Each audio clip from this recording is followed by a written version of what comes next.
and some fun for the players this weekend. Major League Baseball did that for a few years. The Players Weekend, everyone get to put their nicknames on their jerseys. What would your nickname have been? You know, they used to just call me Wally because of my last name. So that was my thing. They called me Wally when I played, or Walk, one of the two. Dr. Joaquin Wallace? Well, that came later on. The Doc The nickname Doc came would've been late. great, yeah. Well, you played at SF State, right? I started off at Cal State Fullerton, ended up at SF State. Titan to a Gator. Unfortunately, my Gators will be losing their program. They're going to say that McDonald went around on the appeal to the third base umpire. Mike Mazza, Chris Booker's at second. Stephen Frizzoni is the first base umpire. And Barry Chambers will call the balls and strikes as Jimmy Nadai steps into the box. They called you Wally because your last name, not because you had morning track power. No, because of Wallace. Wally. Come on, Tim. I was messing with you. It's okay. You're I'm used to it. Hitting those balls over the fence. This is drilled into left center field. It's going to drop in there. First base runner of the game, Jimmy Nadai. And Stanford has runner at first with 2 outs in the first.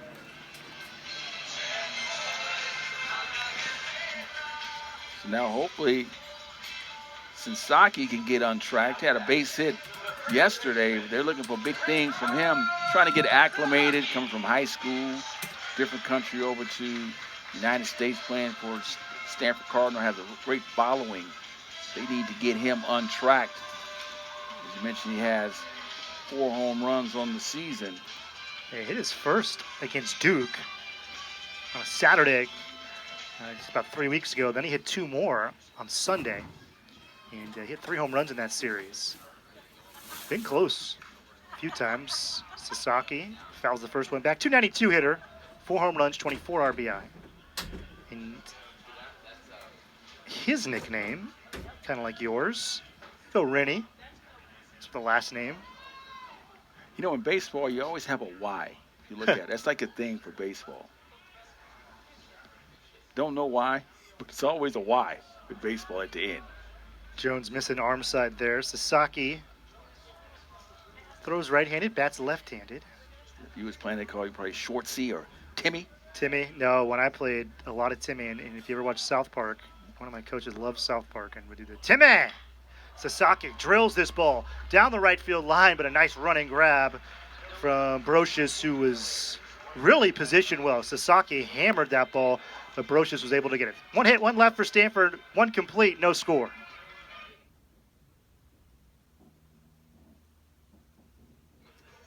Welcome back to Sunken Diamond. It is a gorgeous Saturday afternoon. Game 2 of this 3-game series. Stanford and Georgia Tech.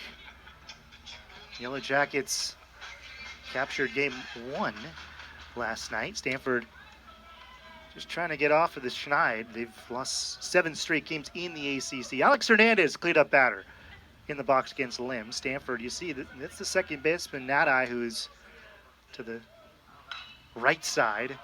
Or left side, I should say, is second base. First ball is fouled off. Georgia Tech 9-4 in the ACC. They're 3rd in the conference. Stanford right now is 5-8. They're 12th in the league.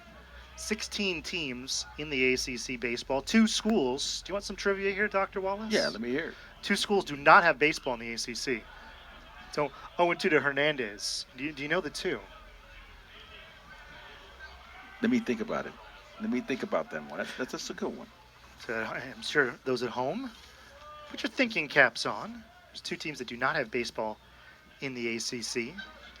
One of them's not a surprise. One of them's a bit of a shocker to me, at least. Hernandez, 0-2 pitch is high, and it's 1-2 is Lim, missed with a fastball. Let me take a look at the conference itself here. Let me see what we got here. Have to go through the ACC itself. We'll give you the answer after the Hernandez at bat. Hernandez, just another. With the suspense, we're going to have a drum roll with this. Yeah, another stellar hitter, batting .325, 9 home runs, 40 RBI. He's slugging over 600. His OPS is in the 1100 range for you fellow stat nerds. 2-2, rolled foul. I think you have me on that one. I'm trying to go through it, just a quick glance of all the teams. Do you want some hints? Yeah, let's get a couple of hints. One of them there. is a new school, and one of them is a school that I'm very familiar with. Okay, I know that one. Okay, 2-2. I know that one. That's lifted deep right field. It keeps carrying, and it's foul. Originally, I thought that ball was going to be well short of the fence. It was kind of tomahawked by Hernandez. But I'll tell you this much. You look at the flags in center field, and it's a hot day. I think the ball is going to carry today. Well, that's how it typically works when it's a day like this. Hot day, wind is pushing out towards the batter's eye. Usually have opportunities for home runs. So Syracuse is one. Correct. You gave me that hint. So not had a baseball team for a very long time. 2-2. Fell back. The other one, I don't know. SMU. SMU. Which is kind of shocking. They're new. They're a new team, and they're in Texas, and certainly there's a lot of good baseball played in Texas. 2-2. Fouled off. You talk about some of the best areas for baseball. Atlanta is just teeming with players over the years. So many great players coming out of the Atlanta area. Maybe my favorite, Buster Gerald Posey. Gerald Buster Posey, I guess I should say that. I've heard of that guy before. Current director of operations, or director of baseball operations for the Giants. 2-2 pitch.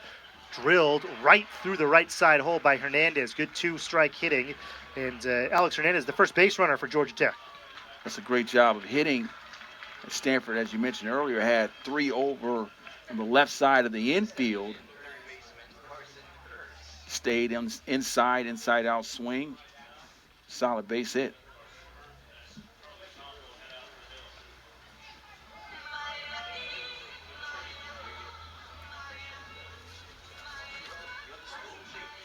A little short meeting at the mound. And Hernandez is 3 for 3. The one thing that Georgia Tech do, they will put guys in motion. We've seen a hit and run yesterday that was not executed, but they will definitely put their guys in motion, putting the pressure on the defensive side for the Cardinal. 58 stolen bases as a team. Hernandez, not one of the big base stealers. He's 3 for 3 stealing bases. First pitch off speed is a strike. 3-9 batter. Carson, 990 OPS. But I mentioned Stanford as a team has 8 stolen bases. Georgia Tech has 58. They've only given up 17. I'll tell you what, with Von Lackey behind the plate, he has a bazooka for an arm. He threw out a couple of base runners last night, so you can definitely run yourself out of an inning if you challenge his ability to throw down to second base. You mentioned earlier, started last year based on his defensive effort, and this year he's swinging the bat much better with a home run and a double. 6 total bases last night, so he was a catalyst in the win for the Yellow Jackets. And Georgia Tech, strong baseball tradition. Great players to come through. Mark Teixeira is probably the best in terms of hitters. 0-2 pitch. Line drive caught by the third baseman, Haskins. And that's out number 1. Allowed out number 1.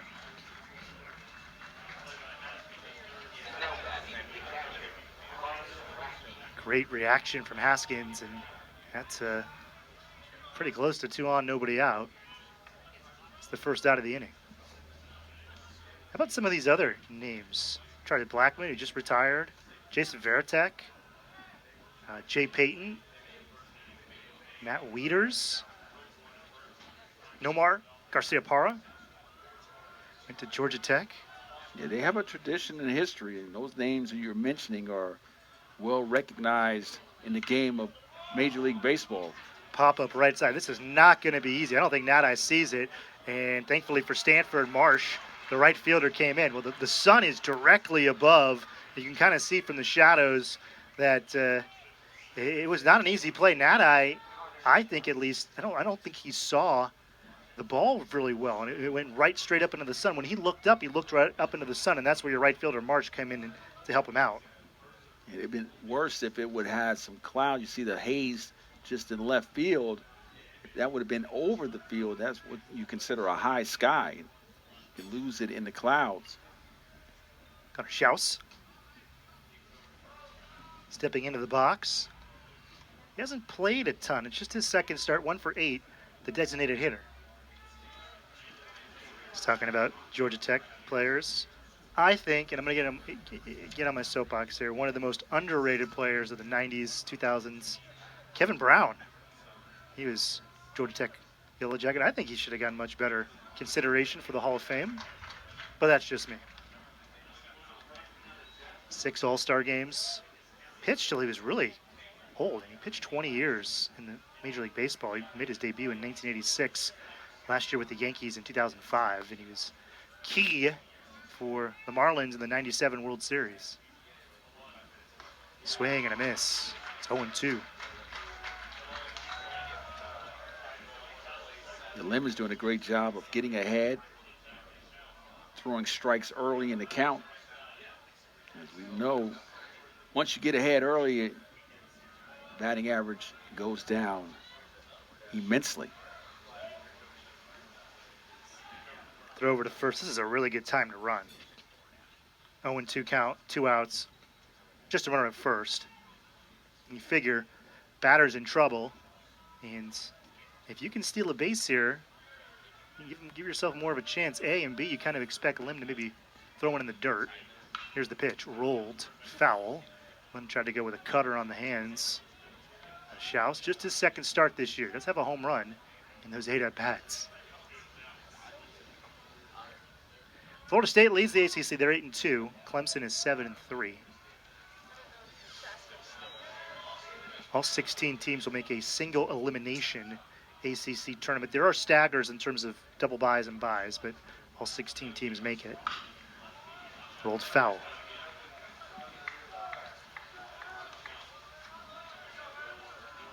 First year for Stanford in the ACC. You know, that's going to come with some adjustment as well, too. You have to recruit to the conference. 0-2 again from Lim. Rolled over. Becerra off balance. Tough play. Makes it. And the inning is over. A hit, 1 left. And we're scoreless as we head to the second inning. Bottom of the second.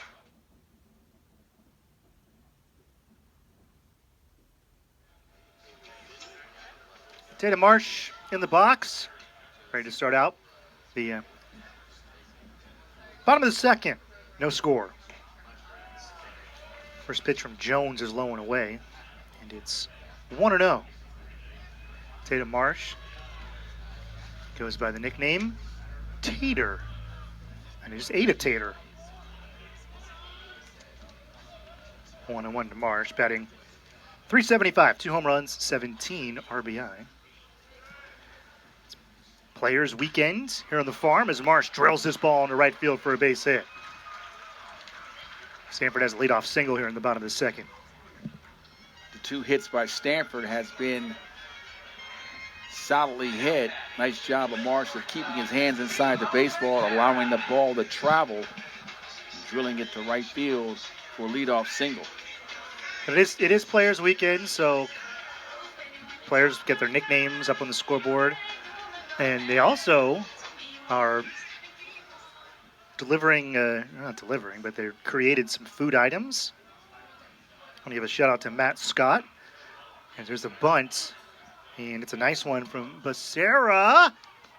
Well, just staying on the bag was the first baseman there. It just for a moment, Giesler looked like he might not have stepped in the bag. They had that extra bag for safety reasons, so you avoid an ankle being stepped on at first base, and he was able to step on the correct first base. It is a sacrifice bunt, and Marsh got to second. There's 1 away. Yeah, Stanford last night had 3 sacrifices. Haskins had 2 that resulted in runs, and Marsh had a sacrifice bunt as well, so they was able to move the runners over either get them in on the sacrifice fly or get them into scoring position. Brandon Larson, first pitch swinging, fouls it away. But I was going to say, Matt Scott, one of the pitchers for Stanford. I want to tip my hat to Matt because before this game, I ate some of Matt Scott's tots and tenders. Play on word with that great Office episode. They were very good. So shout out to Matt for the idea. I've never had tots and tenders. I've had fries and tenders probably about 1,000 times, but never tots and tenders. And that kind of changed some thoughts in my mind. Well, you have small children, too, so you have an opportunity for a lot of tots and tenders. I have small children, so they order the fries and tenders, and there's you've heard of the dad tax, right? No, explain that one to me. So they get 3 tenders and whatever, 100% of fries. The dad tax is I'm taking one of the tenders and probably maybe 15-20% of the fries. That's just how it works. Well, you are footing the bill, so. Yeah, they're definitely not paying for it. 1 and 2, pop up. Foul ground. Everywhere else, this place that's way out of play. Lackey's got a chance at it, and he makes the grab. What a play by the catcher, Vaughn Lackey. And probably every other place in the country, that's a foul ball. Not here at Stanford. There's this endless foul ball space. Look at this play. Yeah, that's outstanding. Shows his athleticism. That's how it was at the old Coliseum, bringing back old memories. That huge foul space area, pitcher's best friend, batter's enemy. It's beautiful here at Sunken Diamond. Lawns on each side.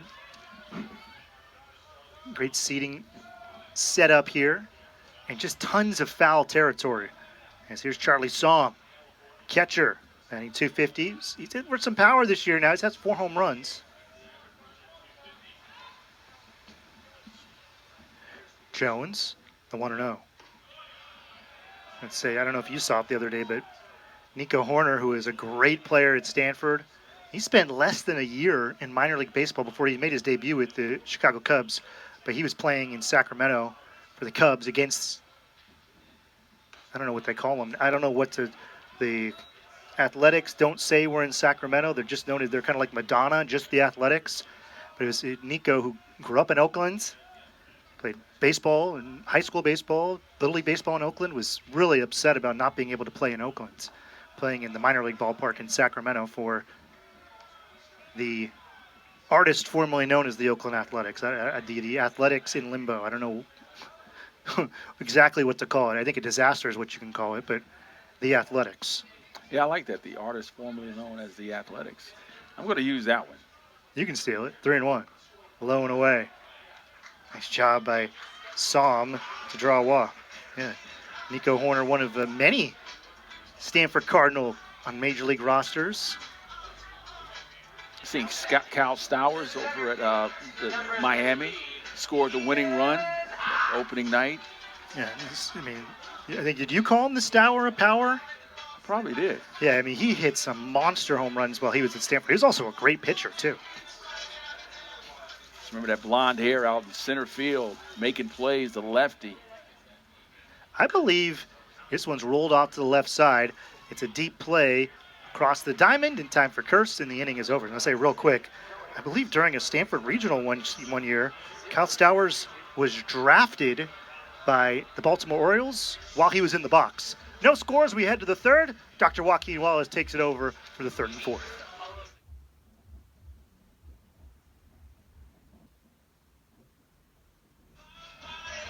Gorgeous day here at Stanford. No score as we head to the third inning. And for the play-by-play descriptions, a guy who was in the box here at Sunken Diamond as an opponent, Dr. Joaquin Wallace. Thanks for that, Tim. Top of the third inning, 8, 9, and 1. Geisler, Brocious, and Lodis. 3 hits so far in the game, 2 for Stanford, 1 for the Yellow Jackets. And Christian Lim has been stellar so far, only giving up 1 hit. We talked about a 7.88 ERA, 2-3 on the season. First pitch, a strike. The one thing he's doing well, Tim, he's getting out front early in the count, so he's directing how the at-bat will take place. Pitch is swung on a miss. I mean, you mentioned he's a second-team freshman All-American last year. He was one of the best freshman starting pitchers in the country. I think he's just looking to find his groove. Geisler 200 on the season. Line drive. That'll be the second hit of the game. That'll go into the gap. Geisler will take the turn. He will head to second, and that will be the first extra base hit on the afternoon for both teams. As we mentioned earlier, the Yellow Jackets, one thing they do, Tim, is hit doubles. They're leading the ACC in doubles, and they average 3 doubles per game. Yesterday they had 3 doubles as well. Yeah, not just the ACC. They lead the country in doubles, and they lead the country in batting average, 340 as a team. One thing they do is put themselves in scoring position. And another thing they do well, once you get to third base with less than 2 outs, they're second in the nation and second in the ACC in sacrifice flies. So they do understand how to get that runner in from third base. We'll see how they'll play it here. Are they going to bunt him over? Yeah, the only team with more, they have 25 sac flies. The only team with more sac flies is Clemson. They've got 28. Brochures on the season have 18 RBIs, 26 hits, 6 doubles, 289 for the junior. The right fielder pitches inside, count even at 1 ball and 1 strike. It's pretty incredible. I mean, Georgia Tech's hitting 340 as a team. Do you know how many players, I'm giving you trivia again, in Major League Baseball hit over 300 last year? Here's the bunt attempt. Foul? No. I'm sure you're going to. Is that one of those I know the answer. quizzes again? Is that going to hit us on Twitter to I'll be quick. We get a prize for those who can answer? I'll be quick on this one. 7 guys in Major League Baseball last year hit 300. Can you believe that? And you look at that because now it's all about the launch angle and the home run. Slugging percentage. I'm from the old school. 1 ball, 2 strikes. No outs, runner at second. Geisler doubled in right center field. And that's what's so impressive about Georgia Tech. I mean, they're 25th in the country in home runs per game and first in batting average. So they're not just hitting for average, sacrificing for power. They're doing both. Yeah, they can play small ball and put guys in motion as well. Pitches down, blocked by Sam. And that's the testament because at the end of the day, they know how to score runs, but their deficiencies where they struggle at is on the other side of the ball, playing catch. Yesterday they had a couple of errors as well. And I got an interesting stat I'm going to give you in regards to the ability to play catch. Ball hit the left field. As McDonald, he'll go back, and he'll make the catch at the warning track. The runner would tag and head to third. And that would be the first out of the inning. But here's an interesting stat with Georgia Tech. So, Tim, they're 7-4. 7-4 when they do not commit an error in a game. Okay, 7-4. They're 8-2 when they have 2 or more errors in a game. So they're 8-2. They're 17-2 when they have 1 or more errors in a game. Interesting. And yesterday they had 2 errors. And so they came in 7-2, 1. Now they're 8-2. They have a winning record when they commit more errors than the opposition, but their ability to score runs allows them to win those games. First pitch taken by Lodis is called strike 1. And Stanford is number 1 in the ACC in terms of fielding percentage. Tech's not terrible. They're 971. That's 12th of 16 in the ACC, but that's 105th in the country out of 299. So ACC, it's one of the worst, but in the country, it's still pretty good, top third. Pitch is up. 1 ball and 1 strike. That's the old adage, too, with baseballs. Yeah, defense just does not matter as much as offense. You can commit an error in the field. I don't care if you hit a double, hit a home run. I'm going to get the signs again here from Lim. 1 ball, 1 strike. 2 balls and a strike. You know, interesting enough, when back in the old school days when I played, it was basically our coach used to tell us, make the routine play. Make the routine play because you may have once or twice in the game where a spectacular play will need to be made. Just make the routine play. Play catch, ground ball to you, make the right out, make sure you get the first out, things of that nature. Try to get on base, swing down, use backspin, all those things. Now it's all about the launch angle, pitches line foul down the right field line, and the ability to create your own run at the plate. That's the difference now. And you mentioned earlier, you're talking about the major leagues with only, was it seven major league players hit over 300. That, back in the day, that was routine. It was, you got paid basically when you can hit over 300. Pitches grounded foul at the plate.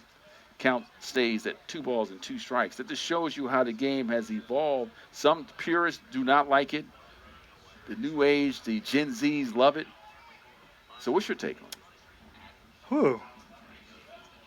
I understand why they're doing it. First of all, the strategy makes sense. Pitches up, full count. With that said, sometimes there is situational hitting. I think it's been left out. I mean, the other thing I'll say about Georgia Tech, they're top 25 in the country in home runs. They're first in batting average. They're 18th in walks. So they're doing everything you want from an offense. And they're first in doubles in the country. Here's just a loaded offense. Full pitch is lined in the center field. And that should be able to score the runner from third, Giesler. And that makes our point again. A sacrifice by Lodis scores Giesler for the first run of the game, but their ability to bring you home with less than 2 outs shows again as they jumped out to an early 1-0 lead. That's situational hitting. I mean, you just hit a fly ball to center field, you get a free run. And 26th sacrifice fly of the season for Georgia Tech. That's second most in the country. Again, Clemson's the only team in the country with more. And that's the importance of that leadoff double. Getting a guy to second base. Now you just have one job to get him to third, and then you can play a little bingo to bring him home. And that's what Georgia Tech do. They put the pressure on you on the offensive end, forcing you to continue to score. The first pitch to Burris is ball 1. Pitch is outside. What about the shift? What do you think about the shift? That's a fun topic of conversation. You know, I tell you what, yesterday, when you look at Sasaki, he hit a ball in right center field on the ground, what would typically be a base hit, but he was thrown out diving to first base. I love the fact in the major leagues you can't have 3 players on one side of the bag. And you see on your screen, the Rintaro Sasaki, but you see when we go back to the angle in center field with the pitch camera, that Stanford second baseman, Nadai, that's where he is. It's on the opposite side of normally where he would be. So Burris was swinging on 3-0, and that will be the 3rd out of the inning, but not before the Jackets plate 1 as we head to the bottom of the 3rd inning. Stanford trails 1-0.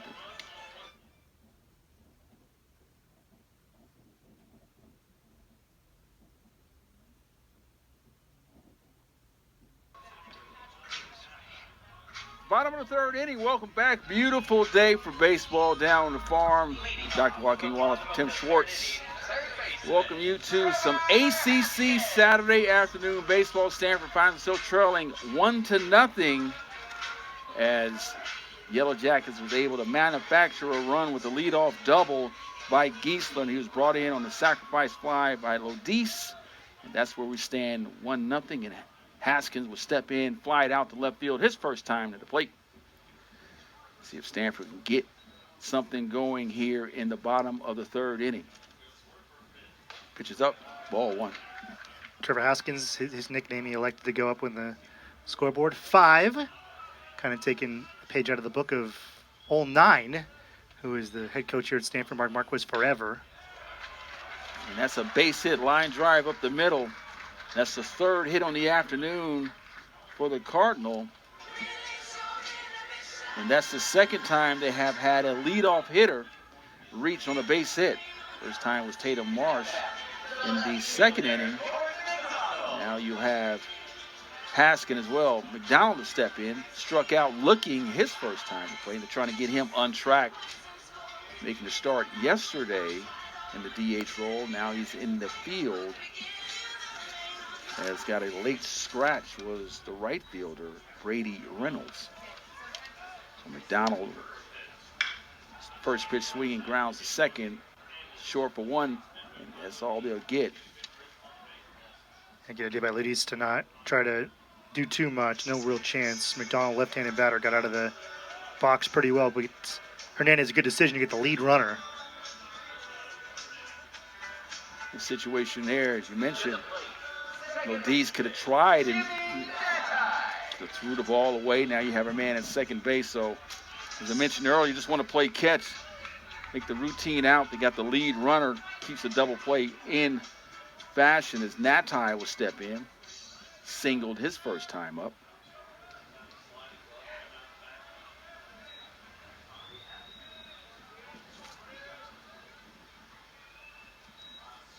So Brady Jones so far has been fairly consistent at the plate. First pitch swinging as Natai fouls it back to the screen. We mentioned that Brady Jones has more walks than hits on the season, a live fastball. But he can't get himself in trouble by giving up the walks.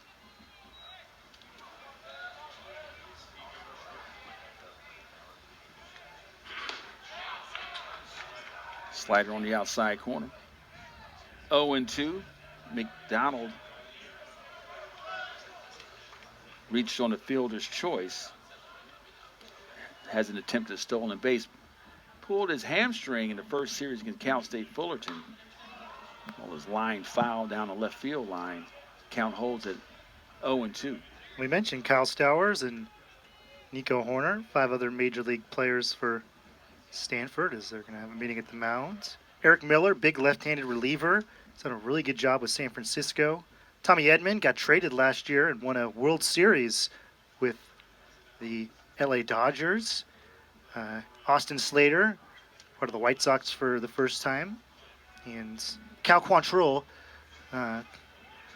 son of Paul, Canadian, was a top 10 pick out of Stanford, and he's with Miami this year.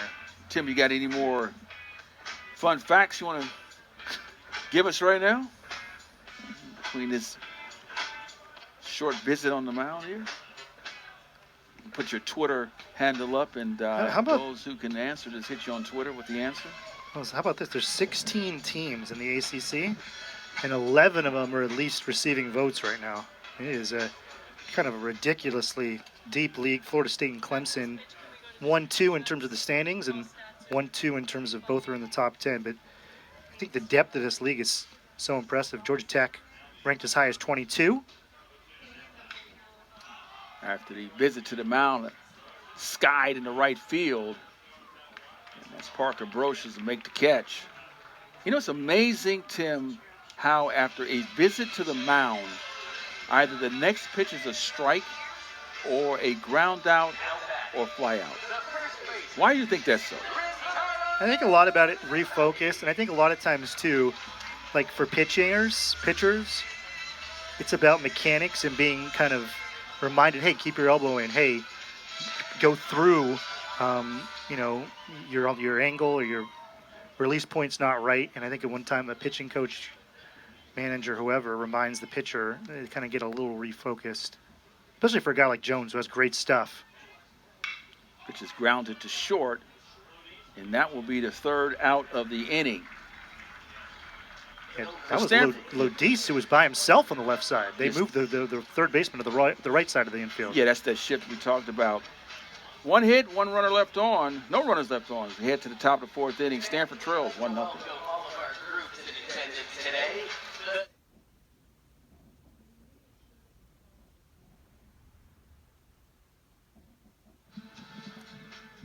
Top of 4. Yellow Jackets, 1-0 lead. ACC baseball on a beautiful Saturday. My name is Dr. Joaquin Wallace with the Tim Schwartz.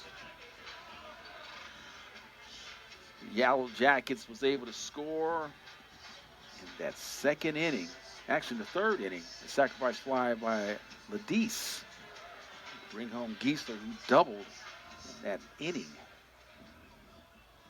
3, 4, and 5. Daniels, Hernandez, and Kearse step in. First pitch is called strike 1.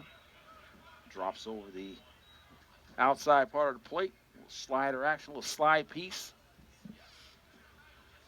0-1. Now they call it the sweeper now. Sweeper, slide piece. I'm used to a slide piece. Left on left. Fastball away. 1 ball and 1 strike.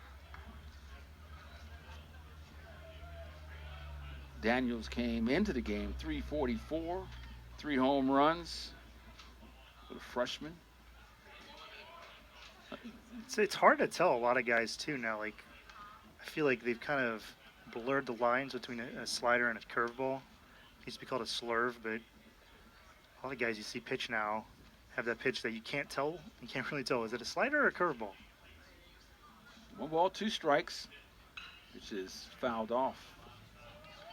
That was a hanging slider. That was a hanging slider right there. And you see a lot of the shift between both teams. It's Daniel, if he's just able to direct it down the third base line, he'll have an easy single. That's 2 straight pitches. Lim's kind of missed badly on the tight curveball, loose slider, whatever you want to call it. 2 balls, 2 strikes, no outs. Top of the 4th inning. Pitch is line foul. Flags are kind of moving, not that much, almost stand still out the batter's eye. Straight ahead 400. 335 down the left field line, 375 in left center, 400 straight away. 375 right center, and 335 down the right field line. 2 balls, 2 strikes, no outs. Was grounded to, I would say, second or short, based on the shift, how you want to call it. But I think that's a 6-3. Yeah, it's Becerra. He's shifted over there. There's 2 different things you can do there. We saw at the end of last inning, Georgia Tech basically put the shortstop by himself on the left side of the infield. And then Stanford is kind of elected to have Becerra kind of play that extra fielder to the right side of the infield. So you can kind of have the shortstop stay and then have the third baseman move over. That's what Georgia Tech did. Or you can have the third baseman stay and have the shortstop shift over. Now this time the second baseman, number 6 on your screen, Becerra, is on the right and the left side of second base, his right side, our left side when you look. Hernandez, second baseman, steps in, single, his first time at the plate. Takes the pitch down, appeal down to first base umpire. He says, no, that is Stephen Fritzoni. At first, Chris Booker at second, Mike Mazza at third, and Derry Chambers behind the plate. Mazza was at behind the plate in last night's game. Yeah, so they'll do the rotation tomorrow. It'll be Fritzoni who will call balls and strikes. For Game 3 of the series, 1 o'clock tomorrow here on ACC Network Extra. 2 balls and a strike, 1 out. Pitch is swung on a miss. Are you on the game for tomorrow? I am. Who are you working with? I believe Ben Ross. Ben Ross. Ben Ross blew up Twitter because he posted the photo of the Sacramento press conference room for the artist formerly known as the Oakland Athletics. It just fouled off. Did you see that picture? I seen that. I didn't know Ben Ross. I saw Ben post it. And I'm at the text Ben. yeah, the press conference room was essentially like a shed. If you're unfamiliar with Home Depot. Basically, it's something you could get at Home Depot for a couple grand. But if you're familiar with Major League Baseball. That's a called strike 3. That is the second strikeout. First one looking by Lim on the afternoon. I don't know if you're familiar with Major League Baseball. Normally, the press conference room is a fairly large room. A couple hundred square feet, can fit tons and tons of reporters. That one, they had like 12 reporters, and they were piled in there. Line drive to center field. That's hot. He'll make the catch. And that will be the third out of the inning as we head to the bottom of the 4th inning. Stanford trails 1-0. We'll be back.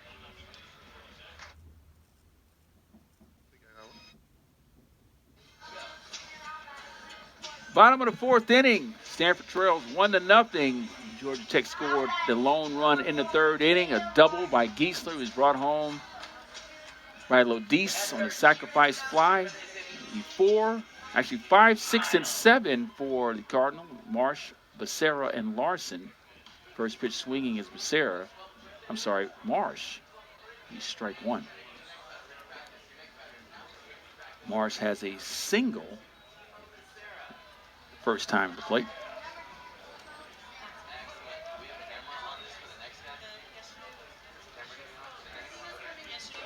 Pitch is up.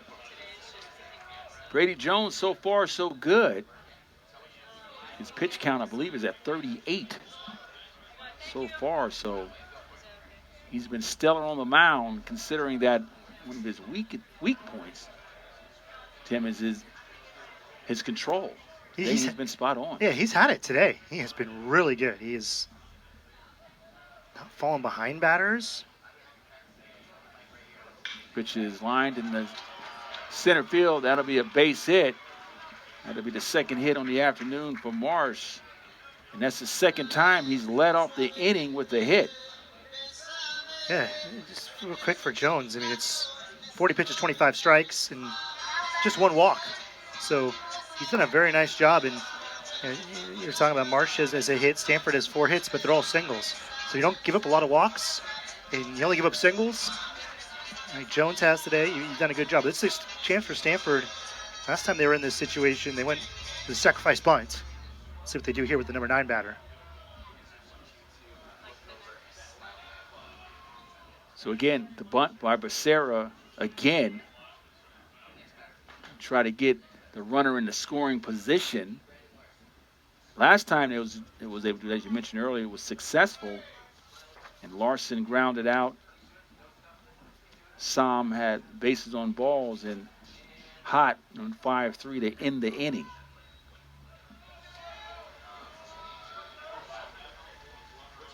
So runs are at a premium this afternoon. Nice job by Lackey to block the pitch in the dirt to keep it in front. Stanford has 4 hits, as mentioned earlier. 6 hits total for the game. Stanford has left 4 runners on the bags. So basically, a runner each inning Stanford has left. Yeah, but again, 4 hits in 3+ innings is good. But if it's all singles and you don't have any walks in just one of them, it's going to be hard to score. Absolutely. Keeping them in the park. Making them go station to station. It's called strike to Becerra. 1 ball and 2 strikes. You mentioned Stanford's inability to put their players in motion to steal. They only have 8 steals on the season compared to 58 by Georgia Tech. 2 balls and 2 strikes.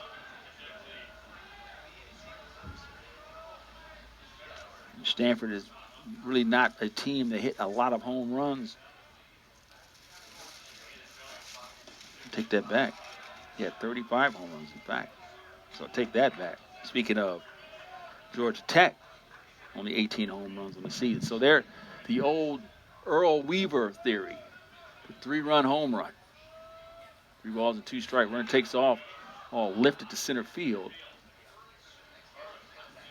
Burris at first didn't see it and throws behind the runner. And that'll be the first out. Kind of threw his hands out saying, I can't see it. Was able to locate it for the first out. So Larson would step in, designated hitter. He's going with B-Lar as his nickname. So B-Lar step in. So we're going to refer to him as B-Lar. 297 on the season. 15 strikeouts, couple doubles, 2 home runs. First pitch taken for a call, strike 1. Brady Jones have a live arm. Today he looks stellar. Getting out early, throwing strikes. Pitch is inside, called strike 2. You get that glove popping here in the press box. So velocity is not the issue. his control, but today looked like he has everything all in place as the shift is on. There's 3 Yellow Jackets to the right of second base, and that will be strike 3. He didn't see that one right, and he was kind of trying to play defense real late, and he's kind of mad at himself because I think it was a little bit off the plate, and he just kind of trying to foul that one off. Yeah, that's one of those good morning, good afternoon, and good night. 3 pitches, 2 outs. So a promising inning with the leadoff single. It's up to Charlie Somm to make something happen with 2 outs. Somm has 4 home runs this season. Tied for third. Pitches first pitch, strike 1. So right now, Jones has a rhythm on the mound.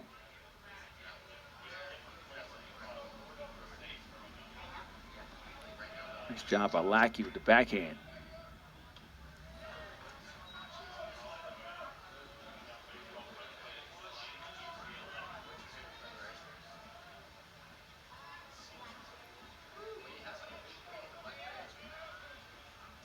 On ball and a strike, 2 outs. Stanford trails 1-0. Called strike 2. 1-2.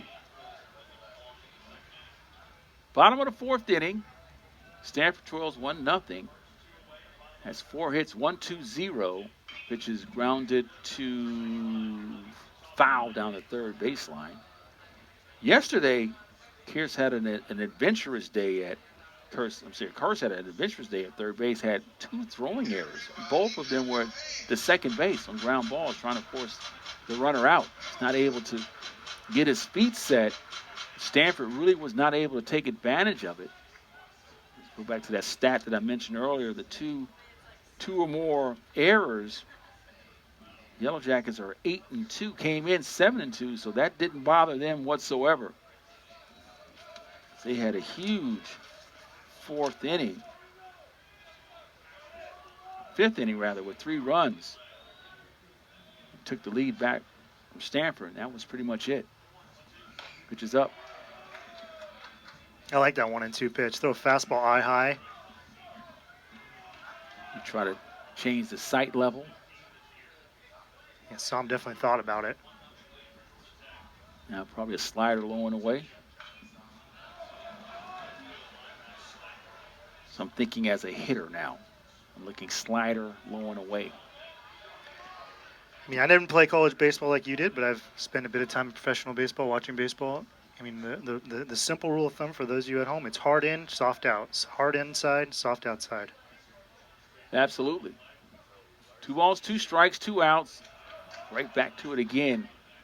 And typically that pitch you throw in 2 strikes is something you're going to throw right after, because that's the pitch you believe you can get the hitter out on.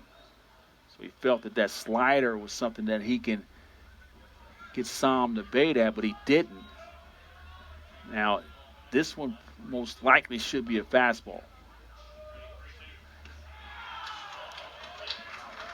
The base on balls. That's the second walk given up by Jones, and that's been his bugaboo throughout the season, and both of them have been to Somm.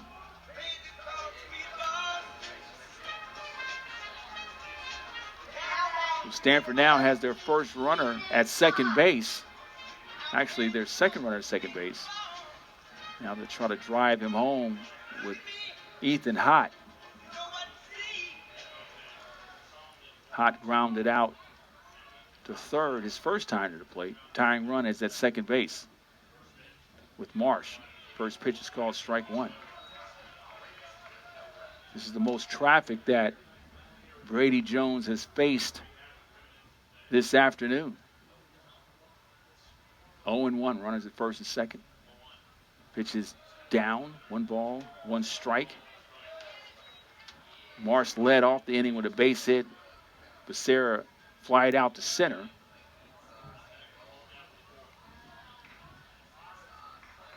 Yeah, Somm now is on first. The base on balls. 2 outs. Outside, called strike 2. 1 ball and 2 strikes.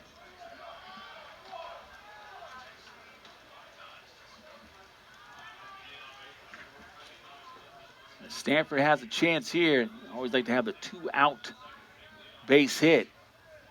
Keep the momentum in your dugout. As Jones stepped off, as Marsh was inching closer to third. Marsh does not want to be the third out at third base. Run yourself out of the inning, which is inside. Yellow Jackets thought that was a strike. The home plate umpire, Barry Chambers, had thought otherwise. 2 balls and 2 strikes, 2 runners on. Pitch is grounded. Jones grabs it, throws to the first, and that will be the third out of the inning. No score for the Cardinals. 1 hit, 2 runners left on as we head to the top of the 5th inning. Stanford trails 1-0, and Tim Schwartz will take you to the next inning.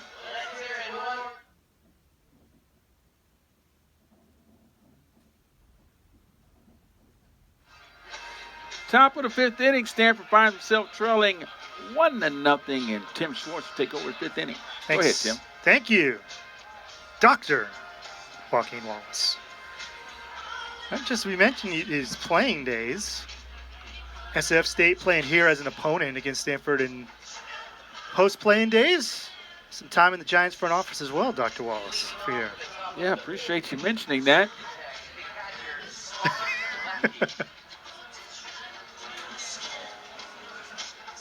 Here's Von Lackey, who had the play of the game so far. It ran into the netting behind home plate as the catcher to make the grab. Flew out to right, hit a ball hard at Marsh to end in the second inning. Batting .345, which is like, wow, someone's batting .345. That's must be one of the best hitters on the team. This is not taking anything away from Von Lackey. That's the average hitter for Georgia Tech, who's batting .340 as a team. And Von Lackey is the number 6 hitter in this lineup in probably, 299 Division I teams. He's probably batting in the top 3 of probably 250 of them at least. And yesterday, Tim, he showed all of his tools. His ability to run, throw, He drilled that ball, but it goes right to Becerra. That's the second time he has tattooed a ball right at a batter and right at a fielder, and he's 0 for 2, 1 out. Did you hear the conversation that Barry Bonds had in regards to his one-on-one battles with pitchers? No, go ahead. It was the most fascinating interview how he broke down hitting. And he basically said, get into this pitch here, he basically said that his battle was really with the pitcher. And the other players on the field, he just pretty much took them out of the equation. So anytime he hit the ball, whether hard, soft, if a fielder made a play, he won. So his attitude, I won. Because the other guys had to make a play. But I won that at bat. And it kept him at a level of ground ball is short. Becerra, that is a tough play deep in the hole. And Schaus reaches on an infield single. But it kept him in the frame of mind that he was always winning. So regardless of, the only way he didn't win was on a strikeout, basically. Was that part of the, I saw the thing with him, him and Greg Maddux were going through an at-bat like 30 years ago. No, this was on a podcast he was on. So he did a video thing with him and Greg Maddux. Oh, that was fascinating. Yeah, special. And Greg Maddux was going through the kind of the calculus of an at-bat. And he said, basically, Bonds is the only guy I can never, ever just figure out how to get out. Giesler takes the first pitch for a ball. It's 1-0. Barry went to Sarah High School in San Mateo, just a bit north of Stanford. Went to Arizona State, played as an opponent. Stanford here at Sunken Diamond. And that is one of the best things to me. If you want to come out to a game, GoStanford.com, 1-800-GO-STANFORD for tickets. Is you might see a guy and look up, and 3 or 4 years later, that guy is one of the best players in Major League Baseball. I remember a Friday night, UCLA, Stanford played here on a Friday night, and Garrett Cole was pitching for the UCLA Bruins against Mark Appel, who was the number 1 overall pick, and there were members of every single Major League Baseball organization that were here back in 2012. Fouled off. It's 1-2. So I was just going through Twitter, and there was a story about Barry Bonds going to Arizona State, and how no one liked him, and how he thought he was arrogant, and whatnot. But he had a Trans Am, and one of the players was saying, going to college, a Trans Am, everyone had like a Dodge or a car that was an older car. But Barry Bonds went to Arizona State when they had Oda B. McDowell on the team in a Trans Am, and it brought me back because I played against Barry Bonds in American Legion, and I remember the Trans Am because he had it leaving the game. I remember that. Pop up down the left field line. It's a long run for McDonald, and it bounces foul.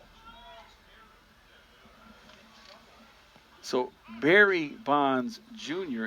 Barry Bonds and Bobby Bonds was on the same team. And I remember that we beat them, actually. But I remember that because you just threw that in there. We beat them. Yeah, we beat them. I had to throw that in there. But Barry was on the team. And I just remember all the hoopla on Barry Bonds. But the one thing that we focused on was his black Trans Am. So you remember Knight Rider? Yeah. It just came out.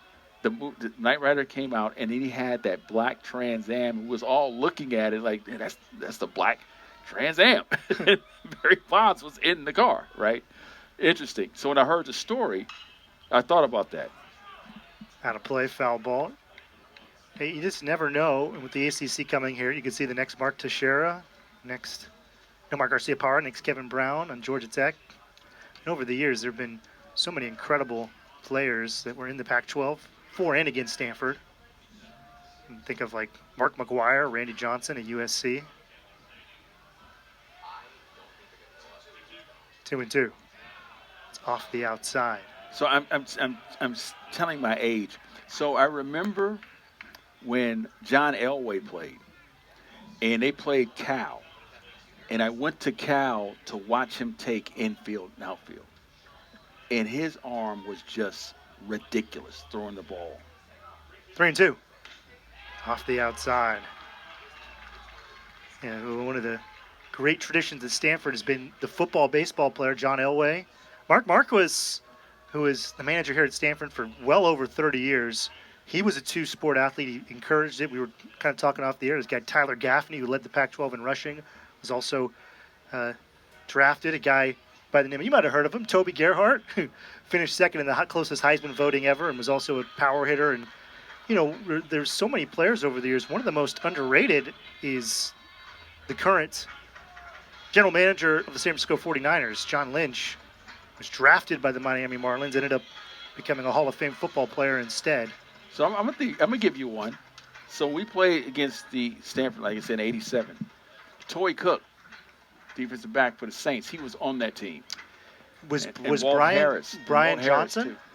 Oh, Brian Johnson was he quarterback. He grew up in Oakland, a quarterback at Stanford, and was also a catcher, and hit one of the most famous home runs in Giants history in 1997. He had a walk-off extra inning home run against the Dodgers. Yeah, Brian Johnson was a few years after me because he went to Skyline. I think he got out in '85, I do believe. Dr. Wallace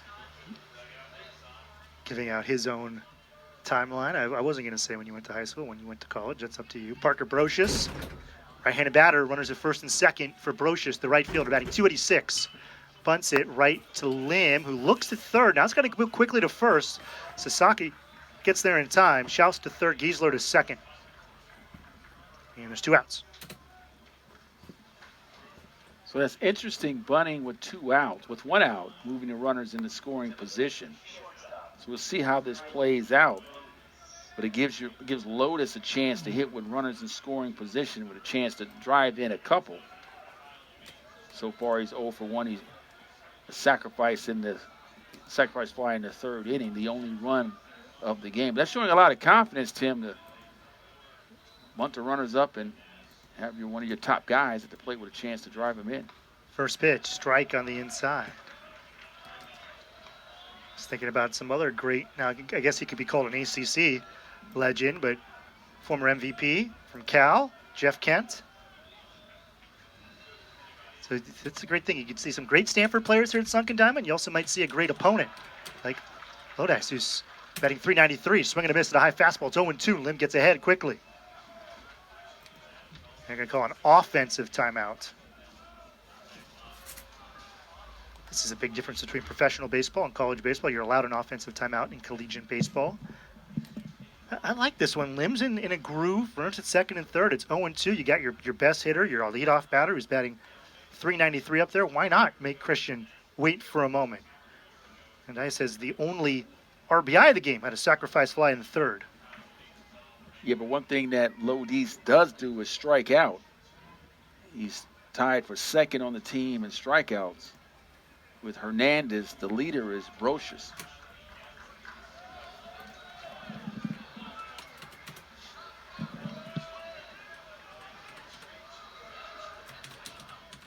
Oh, 0-2.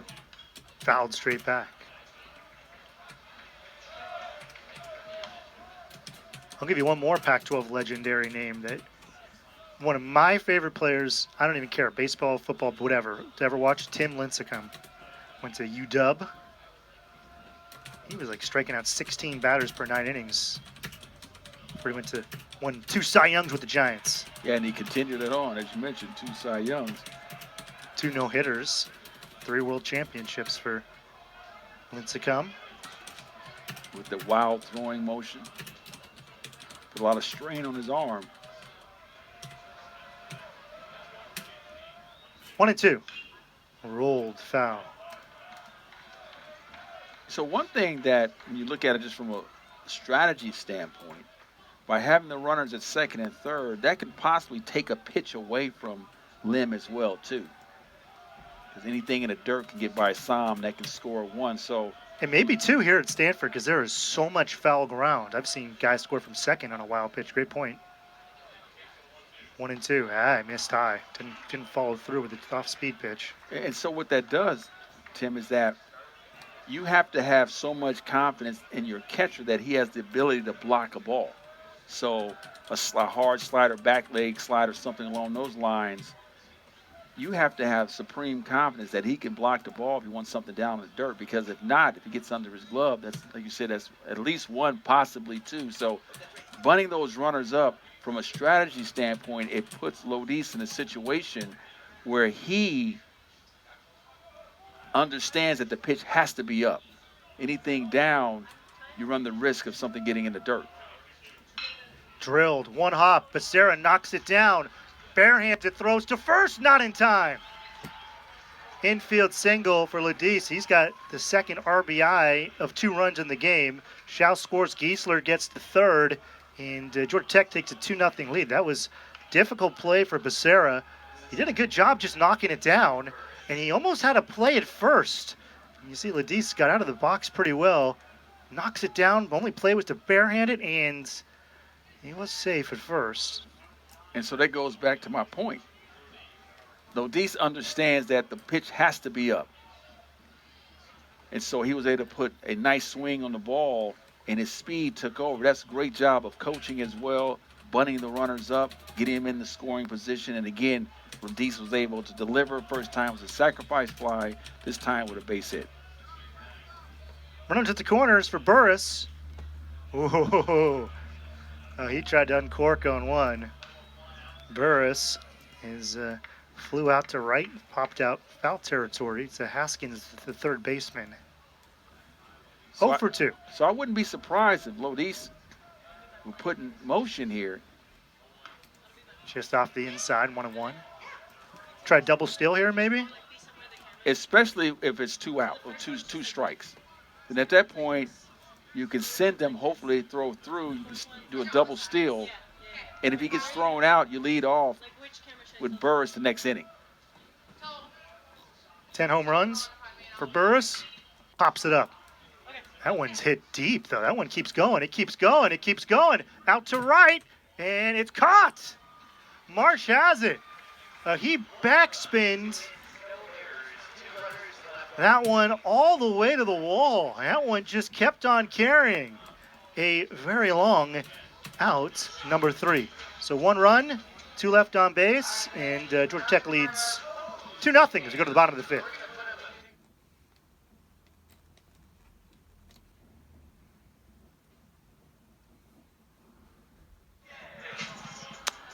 Back here live on ACC Network along with Dr. Joaquin Wallace, Tim Swartz. Game 2 of a 3-game series. Stanford trying to stop a 7-game skid in the ACC. And first pitch swinging rolled over by the Cardinals' third baseman.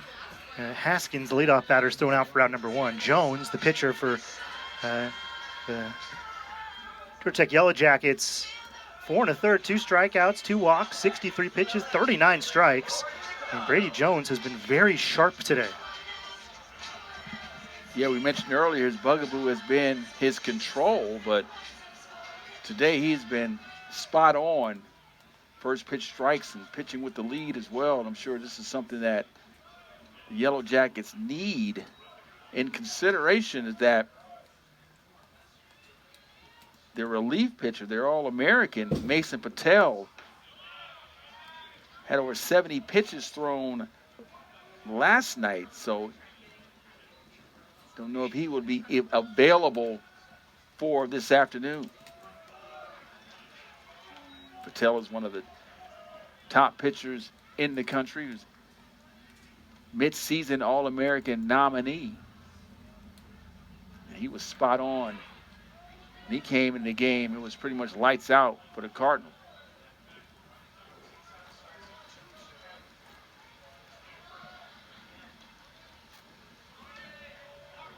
Court McDonald, Cordy Mack. Scoreboard for Players Weekend, that's his nickname. Long run, there is space, and the third baseman, Kersey, makes the grab. There's 2 outs. Cordy Mack sounds like something you would make your kids. Like a corn dog and mac and cheese, or I don't know, it sounds good. So again, that is just, there's so much foul ground here at Sunken Diamond that, pretty much there's 299 teams in Division I baseball, and I'll be honest with you, Dr. Wallace, I have not been to all 299 stadiums, but I've talked to writers, coaches, people that have been all around the country, and they always say that they can't think of another place that has as much foul ground as this stadium. Yeah, it plays well to a pitcher's strength if you can throw strikes. So a lot of outs. You have opportunities to keep the ball in play. On the other hand, if you're a batter, definitely frustrating.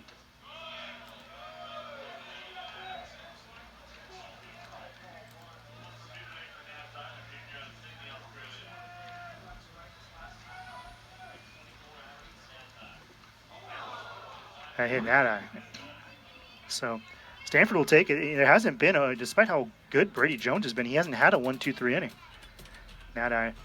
Thankfully, I think that caught him in a place where it's not going to hurt too much.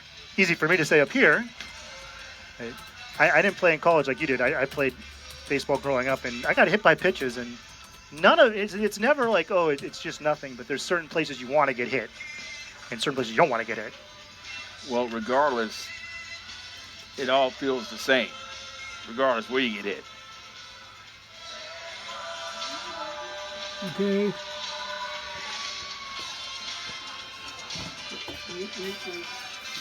Fifth hit batsman on the season for Brady Jones.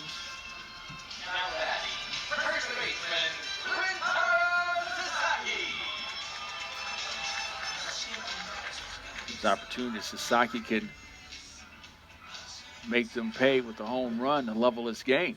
And 71 pitches for Jones. There's a little bit of movement in the Georgia Tech bullpen. First pitch to Sasaki taken for a strike, a fastball on the outside. 0 for 2 has ended the first and third innings. Sasaki not trying to do it again. He can hit a bomb, and the ball is carrying. A couple of balls hit tonight. I didn't think were hit that well. Sasaki hits this ball deep, left field. Long run for Daniel, and in the corner, he makes the grab. I have to say, especially that ball hit by Burris, the end of the fifth inning. I didn't think that ball was hit that well. It went all the way to the wall. So no home runs yet. No runs for Stanford yet. They're down 2-0. But as Joaquin Wallace is about to give you the sixth inning, I kind of smell a home run in our future. Stanford down 2-0.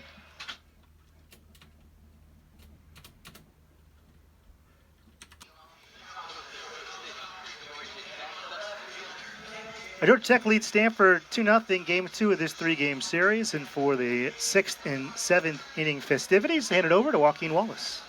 3, 4, and 5 for the Yellow Jackets with a 2-0 lead. They had one in the third and one in the fifth. Coming into this inning,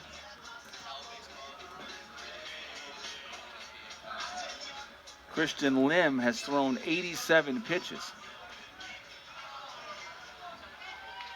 So he had to get the music turned down. The umpire looked up and said, hey, we've got a game going on here. We got some Smash Mouth fans up here. First pitch, slider called strike one. Lim went 92 pitches at Fullerton. That's the most he's thrown in a game this year. Daniels 337, 0 for 2, couple of ground outs. Pitches inside again. That's a ball, 1 ball and 1 strike. Hernandez is on deck. And Lim went 102 last year against Utah. That's the most in his career. 102? Who does that nowadays? That's definitely old school thinking there. You can get a guy with 65 pitches. Turn it over to the bullpen. Pitches foul down the left field line. Count levels at 2-2. I should say I misspoke. 110 last year, and then this year's 90. So this is his, by pitches now, longest outing of the year. That's even more impressive. You add 8 to that. I wasn't a math major.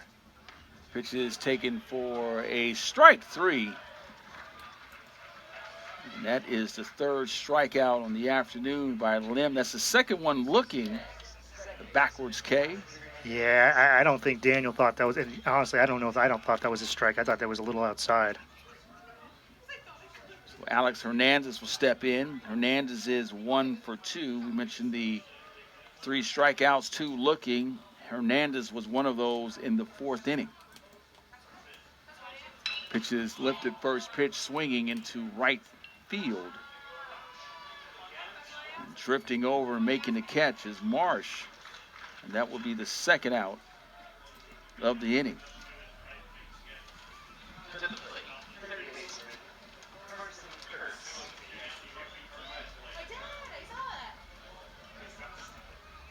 So 93 pitches so far, creeping up on that 110.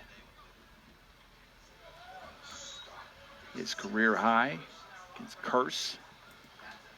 Curse is 0 for 2. A line out, the diving catch by Haskins. And that was in the 2nd inning and flew out to Hot in the 4th. Takes the first pitch, ball 1. There's some action in the Stanford bullpen.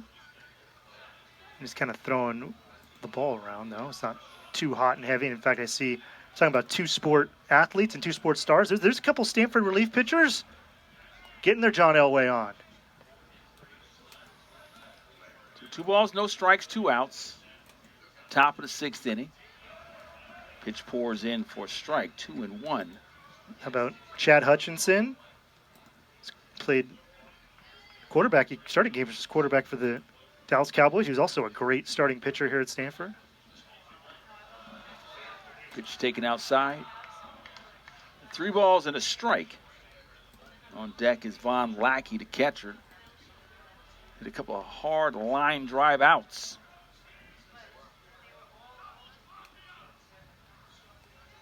So 2-0 game. Pitch is lifted high in the infield as Haskins takes charge, and that will be the 3rd out of the inning. No runs, no hits, no errors, no runners left on as we head to the bottom half of the 6th inning. Stanford trails 2-0.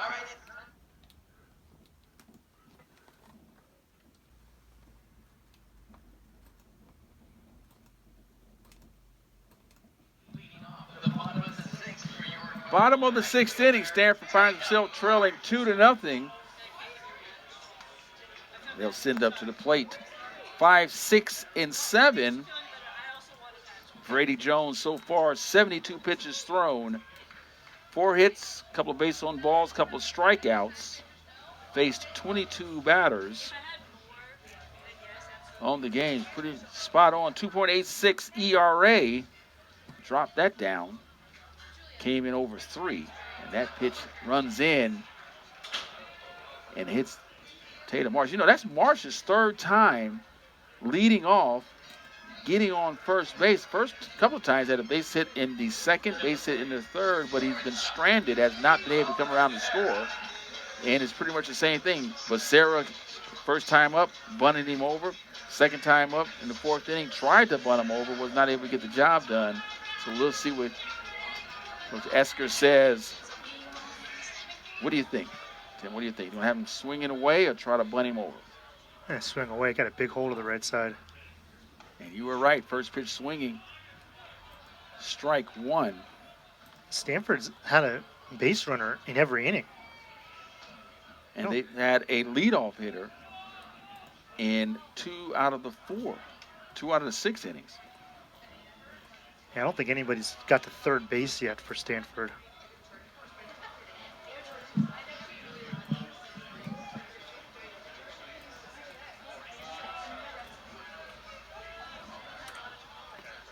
Which is inside. 1 ball and a strike. And this is where Stanford,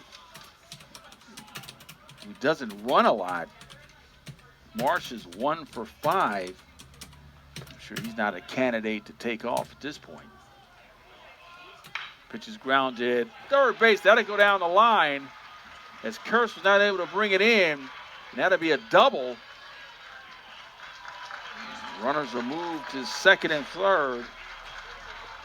Marsh will head over to third. And Becerra with the double. Stanford now is in action. That is on the season, the 5th double for Becerra. That's the first extra base hit of the game for Stanford. First time a runner at third. And for the first time for Stanford, David Esker's going to call a offensive timeout. So Larson will step in. DH. 302 on the season coming in. A couple doubles, no triples, a couple home runs as well. 13 RBIs, 15 strikeouts. And he's tasked to get that runner in the third. Worst case scenario.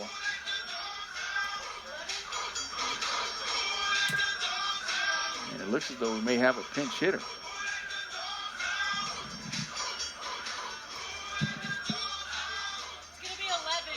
So we'll have a pinch hitter stepping in. Yeah, Luke Lavin, 6'3" left-handed hitting catcher from Laguna Beach. So Lavin will step in. It's just his third pinch hit appearance, batting .267, 4 for 15 on the year. Lavin has an opportunity to get that runner home from third base. First pitch is outside. And we talked about how Georgia Tech does an outstanding job of getting that runner home from third in terms of a sacrifice. She swung on and fouled back to the screen, and the same is asked for Luke Larson in this situation here.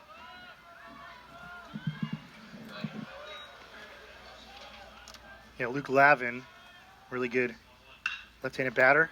Grounded to short, throw to third, and that will be the first out of the inning.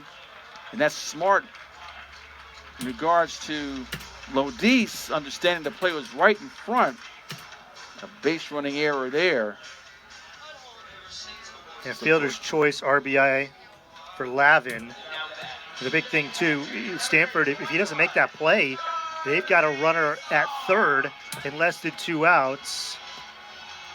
I don't blame Becerra. He was off on contact, and it was a close play for going there, because I do think there is a pretty big reward for getting at third base with less than 2 outs. But, well, now Stanford will have a runner at second anyway. Well, did he swing? No. So that was off the hand. I saw him. Hopefully he's okay. We could hear that up here. That sounded like the bat, and it hit his hand. And I think Georgia Tech might be asking, was that the bat? Because there was a loud sound. And that's if it is a hits batsman, that's the third time that Sam has reached a couple of traditional walks and hit batsmen, and it seems like everything is going off the rails for Brady Jones, who was cruising along. I can review this. But let's go back to that play in terms of Lodis throwing out the runner at third base. You're typically taught if the play is right in front of you, you do not go to third. In that situation there, Lodis recognized that and was able to throw the runner out. Let's take a look here. That's off his forearm. Yeah, that's pretty clear. Let's see. This angle will tell us better. Yep, that's off his forearm. That's a hit by pitch. This should be a quick review. So Stanford, based on the review, would have runners at first and second with one out, and Hott will step in. You thought it was off of his forearm, right? I think it's pretty clear. If we can look at it again, the angle from the side was the best angle that we had. Yeah, let's look at that angle from the side again. Slow it down. Yeah, it's off of inside right forearm. Right. Let's see. Maybe, yeah. Don't you think that's off his forearm? Maybe Yeah, I'm I seeing believe things. it is. But it doesn't matter what we think, Tim. Of course It's not. what they think. Yeah, so that's the home plate umpire, Barry Chambers. I think Mike Mazza is the crew chief because he was the home plate umpire in Game 1. So he gets to be in there as well. Now, you know, Som's got those gloves on, and I think he's wearing the long sleeves. Like when I was playing, when you were playing, you pull those sleeves up and you show the umpire, hey, there's the stitches on my arm. Absolutely. But that is the second hit batsman for Brady Jones this afternoon, and we was pretty much applauding his ability to throw strikes, but he's had a couple of hit batsmen.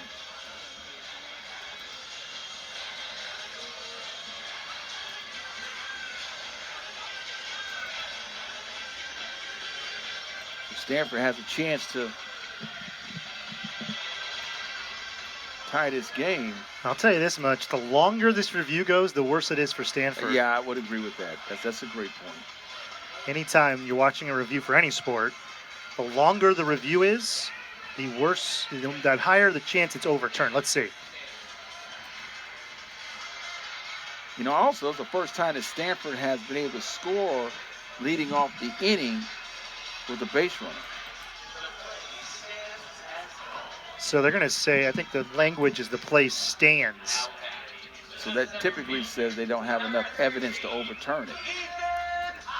So Ethan Hott will step in with a chance to level this game at 2, but I don't think he will face Brady Jones as the skipper is heading out to the mound, and that may be it. He was just cruising along, but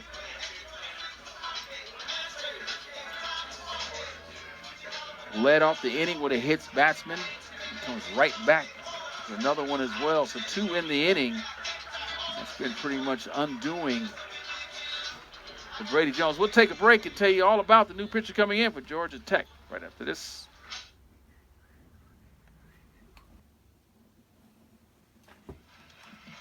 A new pitcher for the Yellow Jackets, Jalen Payton, pardon me. He's a fifth-year player, 5'10", 195, from Atlanta, Georgia. Georgia Southern transfer. He's been electric this year. Payton, 2-0 record in 6 appearances, 0.61 ERA, 24 strikeouts in 14 2/3, and opponents are batting 120. They're on the I-20 against Payton. Pretty sharp right-handed pitcher. Just 5'11", but a fifth-year pitcher, experienced. And this is a big spot for him. Runners at first and second, 1 out.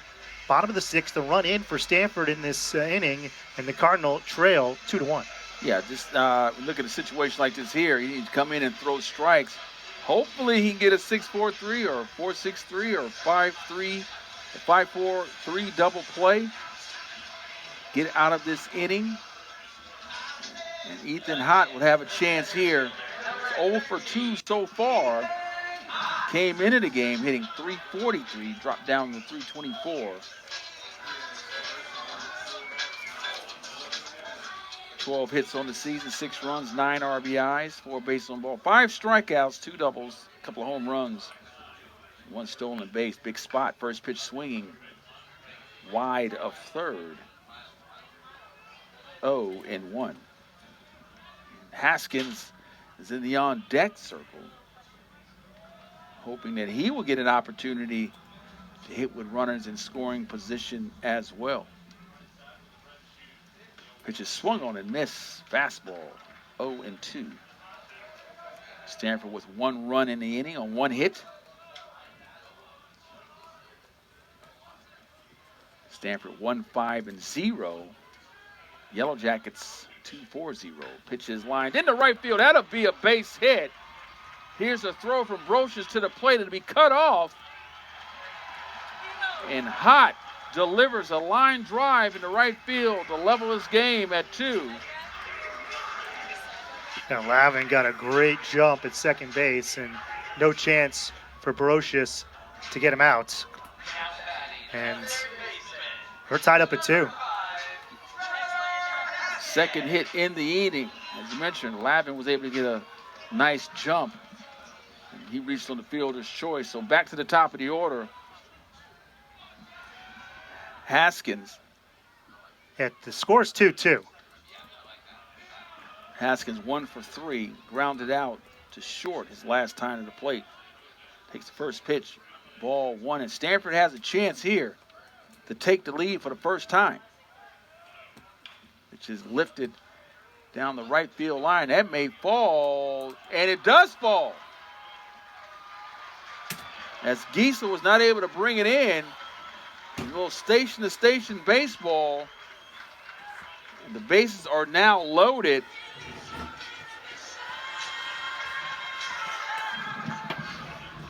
Yeah, that was a weird spot. The first base umpire, Fritzoni, I think that ball's maybe 10 feet closer to the grass, might have called an infield fly. That was not an infield fly. That ball is in that in-between area. And for Giesler, again, like, he looks straight up, and you can see with the shadows that when he's running backwards and he's looking up, that he's looking straight into the sun. And that was a tough opportunity, but back-to-back singles. Stanford now has the bases loaded with Court McDonald. McDonald is 0 for 3. He'll have a chance here to, at minimum, with 1 out, get Stanford the lead for the first time.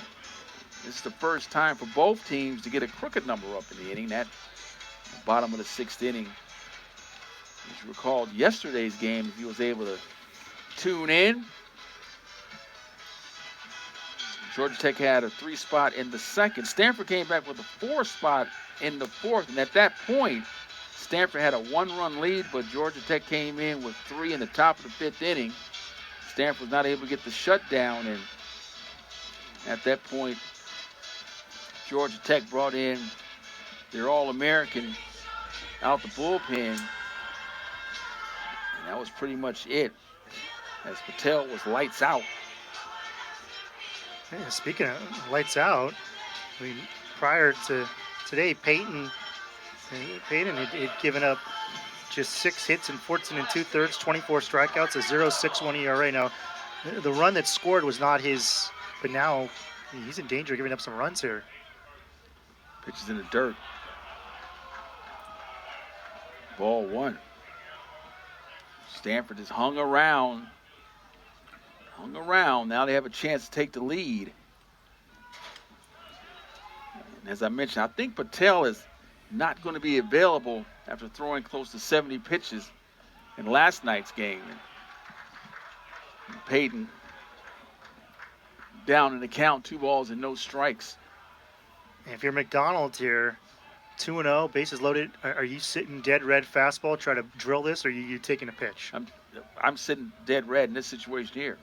And you look dead red middle in. Dead red. Nothing else at this point. He's taking that one all the way. That may have been the best pitch he'll get in this at bat, but he understands he will get another pitch to hit.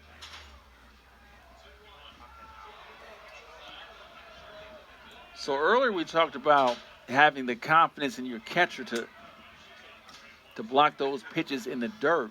You can see Lackey is fundamentally sound, so that does not take a pitch away from Peyton. As you can see there, he was able to keep the pitch in front. Now, if you lack the confidence and wasn't sure, again, that eliminates a pitch from the pitcher itself, so you kind of understand that, but they have total confidence in Lackey's ability to block the balls in the dirt. That's a strike count now. It's full, 3 balls and 2 strikes. Bases loaded. Stanford and Georgia Tech leveled at 2. Yeah, I mean, McDonald hasn't swung in this at bat. The bottom of the 6th inning. Pitch is lifted in the infield. And coming in, called off was Lodis, and Daniel was able to make the catch. So if you look at having a plan at the plate, an unsuccessful at bat, that's exactly what that was not able to get the runner home with less than 2 outs. Now it's up to Natai to try to deliver. Yeah, going back to that, too, that's why I like swinging on 2-0, because you got a chance to be the aggressor and take a huge rip. And, it's a different situation, too, because Peyton bounced in the first 2 pitches, but Stanford, that might have been their best chance to crack open a big inning in this game. Pitches outside. And that's what I was saying earlier. That may have been the best pitch he was going to get out of that at-bat. Psalms at third. Hott is at second. Haskins is at first. Both Haskin and Hott back-to-back singles. 2 balls and no strikes. See, one thing that I notice is that Natai, on every ball he takes, he kicks his right foot out towards the mound.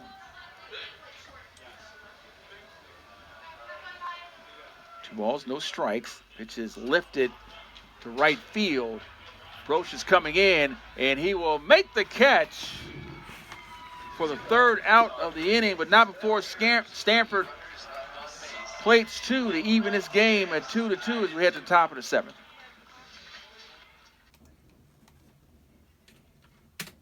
And welcome back here to Sunken Diamonds. Number 25, Georgia Tech, 3rd in the ACC. Pivotal series here at Stanford. New pitcher on the mound for the Cardinal.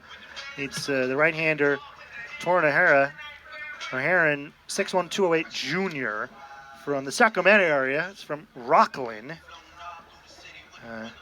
On the season, it's his 12th appearance, which is the 2nd most for Stanford out of the bullpen. 1-1 record, 7.43 ERA, 14 strikeouts, 6 walks, and 13 in a third.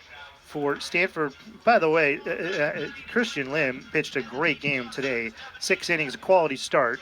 4 hits, 2 runs, both earned. 1 walk, 3 strikeouts. And he had 98 pitches, 69 strikes. But he held the #1 offense in the country when it comes to batting average, Dr. Wallace, to 4 hits in 6 innings. So Christian Lim did his job, give up 2 through 6. And it's a chance here for O'Haron and the bullpen to pick him up. Yeah, he's been outstanding. 4 hits, as you mentioned, 2 runs. Those runs was in the 3rd and the 5th inning. Now the game is level. O'Haron is asked now to keep his team in the game and see if they can muster up some more runs against this Georgia Tech bullpen. He's tasked to face 6, 7, and 8. Lackey, Schaus, and Giesler. Lackey is 0 for 2, a line out last time up. First pitch called strike 1. As mentioned earlier, Lackey last night showed all 5 of his tools last night. A couple of runners he threw out, made some athletic plays behind the plate, hit a double, home run, 6 total bases. Finds himself down the count. 0-2.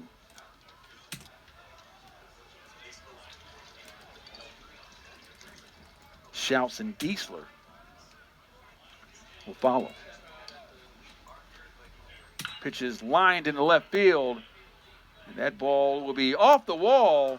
One hop the wall, and Lackey will put his anchor down at second base for a double. And again, we talked about Yellow Jackets' ability to hit doubles. That's their second. As I mentioned earlier, they average 3 per contest. Has got that fastball middle in and drilled it. A little bit of a deke in left field there from McDonald, who kind of maybe misjudged it. Pinch hitter here for Georgia Tech. Going to come up with a pinch hitter here, and it's Ty Nisis, sophomore from Dalton, Georgia. Nisis on the season, batting .290, and he's got no sacrifice bunts. So in this situation here, bringing in a pinch hitter, you're probably asking him to try to pull the ball to the right side to get the runner to third base. I would not suspicion that you'll send up a pinch hitter to bunt in this situation here. One ball and no strikes. I think the other thing, too, is, Schauss had just made 2 starts this year. He's a right-handed batter, and Lim with the lefty starter out and a right-handed pitcher. Go with the lefty, Nisis. Ooh, beautiful changeup. It was out in front of that pitch. Ideally, that's the pitch you want to try to roll over, but the arm action showed fastball, and Nisis was well out in front. Pitch is outside. 2 balls and 1 strike. Runner at second base. Lackey with his first hit. I mentioned that Lackey hit a couple of line drives right at the Stanford Cardinal. This time he was able to avoid all of the Cardinal. 1 hops the wall in left center field. Last night his home run was right over the left center, this 375-foot sign. Last night was the first time all season long, in his career actually, that he had back-to-back home runs in consecutive games. So 3 balls and a strike. Runner at second, no outs. Pitch is fouled back to the screen. Tim, this is where you ask for that shutdown inning.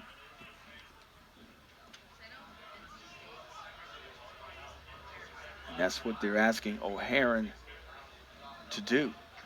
The old shutdown inning. Keep the momentum in your dugout. 2 balls, 3 balls, 2 strikes. Grounded to the right side. Sasaki goes high, was able to make the play, toss it over to the pitcher. But that's a nice execution on both ends. His niece was able to get the runner over to third. Yeah, nice job by Nisis. Not officially a sacrifice bunt, but we saw in the 3rd inning, Brocious, it wasn't officially a sacrifice fly, but he hit a deep fly ball to left that got Giesler, who's coming up to bat, to third, and that eventually was able to score him for the first run. And that will be it for O'Haron as well. We'll tell you all about the new pitcher coming in for Stanford. Stanford 2, Georgia Tech 2. Top of the 7th inning.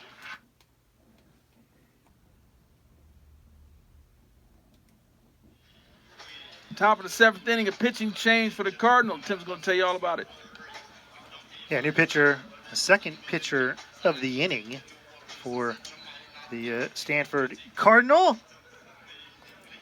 Aiden Keenan is on the bump for Stanford. Keenan in a tough situation. It's a runner at third, and for Keenan, there's 1 out with Stanford and Georgia Tech tied. Last appearance for Keenan, he gave up 3 runs, 2 earned at Virginia last weekend in 3 innings pitched. So big spot for the right-hander.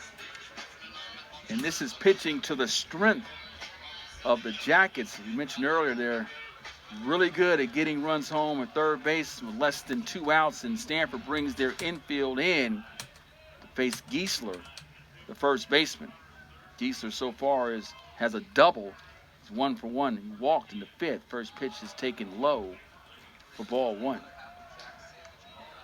So O'Haron was a short outing, gave up a double, and got an out. The runner moves over to third, so he's responsible for the runner at third. Swung on and missed.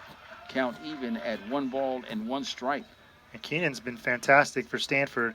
18 strikeouts in 15 2/3, 1-0 record, 1.72 ERA.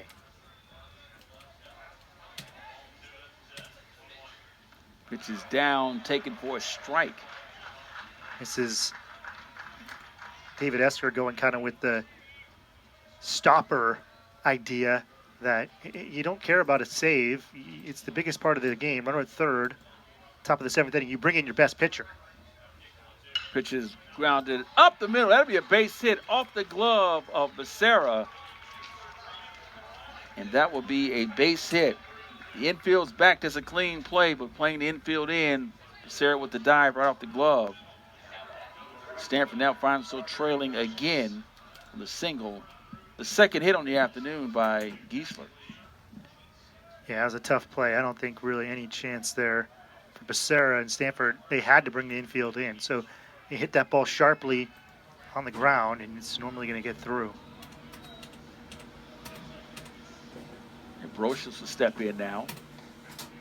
First pitch is strike 1.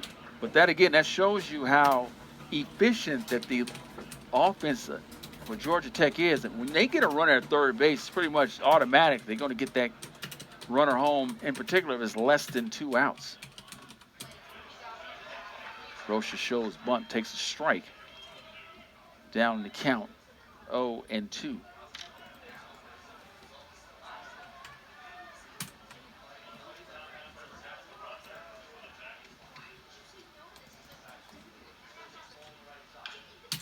Just fouled at the plate.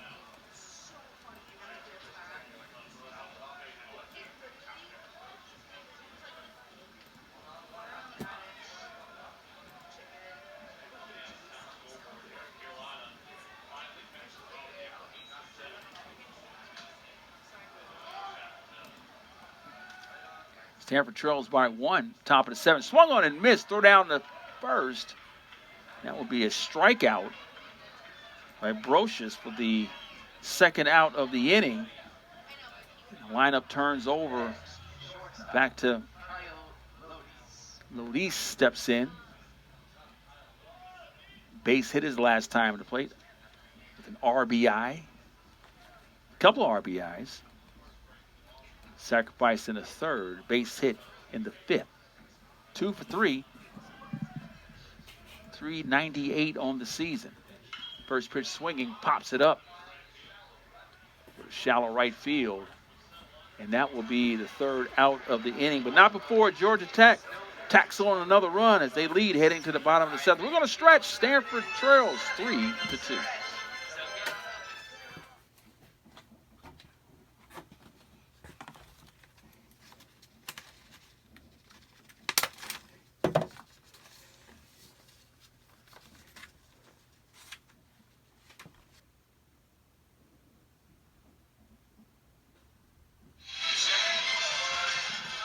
Bottom of the 7th inning. Watching some Saturday ACC baseball between the visiting Yellow Jackets coming in number 25th ranked team in the country against the host team, the Stanford Cardinal. The Cardinal find themselves trailing 3-2 after plating 2 in the bottom of the 6th inning. They didn't have the shutdown inning, and Georgia Tech was able to manufacture a run with a leadoff double. Now they find themselves ahead 3-2. And Payton will take over. First pitch to Sasaki, strike 1. It's interesting. Payton came in kind of a tough spot, struggled a little bit, but now he's got a clean slate here in the 7th. Pitch is lined into center field. That will be a base hit, falls right in front of Burris. And that's the first hit of the afternoon for the freshman Renato Sasaki. Yeah, Rentaro had a nice job inside out hitting. And you see it stayed level and just kind of drilled that ball in the left center field. Well, I don't think with Marcia, one of the better hitters for Stanford, who's reached base in all 3 plate appearances, I don't think anything will be on here. I think it'll just be swing away. Nope. There's the bunt. Nice bunt. Payton fields it. Underhands it to first. That will be the first out. But nice job by Marsh to sacrifice the runner over and get him into scoring position. A little small ball. Becerra will step in. And a double his last time at the plate.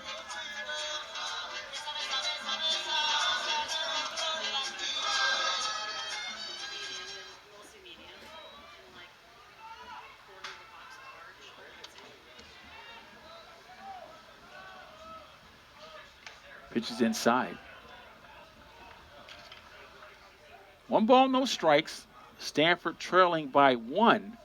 The home half of the 7th inning, trying to even this 3-game series at 1 apiece.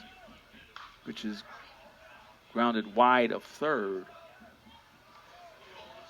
1 ball and 1 strike. On the season, Becerra has 8 bases on balls, scored 1 run.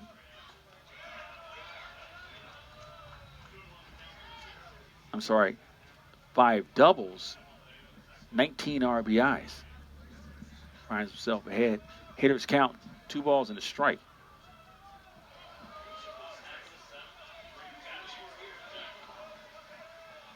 Runner at second is Sasaki. Singled, was sacrificed over to second. Inside, and almost hit Becerra. Now he finds himself ahead in the count. Hitters count 3 balls and a strike. Stanford trails by 1. Wind is blowing out towards right center field, it looks like. The flags. Pitch is lined deep to left field. That ball has a chance, and that ball will be off the wall. At 1 hop the wall. Sasaki will come around and score. Becerra head in to second with a double. And Stanford finds themselves level at 3. And he saw Becerra hit that ball, and it kept carrying to the base of the wall. We saw Sasaki, who was forced to slide because he had to freeze. You see, bottom of your screen, he's kind of waiting between second and third. He doesn't run great, and when he came around third and came home, for a moment, the cutoff man, Lodisi, I think thought about throwing it at home, and Sasaki scored from second on a double, but it wasn't easy because that ball just hung up. So Luke Lavin will step in. Lavin came in as a pinch hitter last time up. That on the fielder's choice. Had 1-0 on the count. Pitch is outside. 2 balls and no strikes. The go-ahead run at second base. That's Becerra, who doubled home Sasaki. Pitch is swung on and missed. Count even at 2 balls and 2 strikes. Actually, 2 balls and 1 strike. Got ahead of myself. 2 balls, 1 strike, runner at second base. Game is level at 3. Pitch is fouled over the screen. Now the count is 2-2.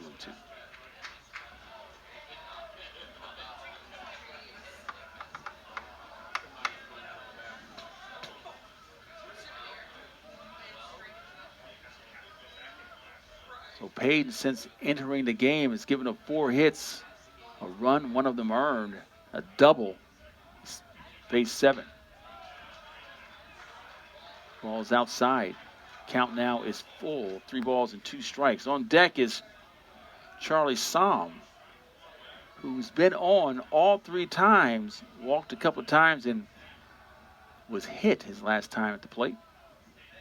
Pitch is again fouled back over the screen.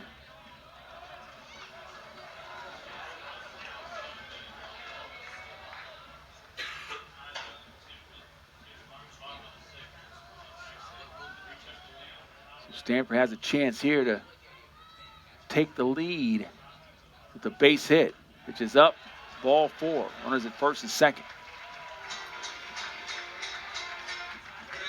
So Lavin was able to work the walk.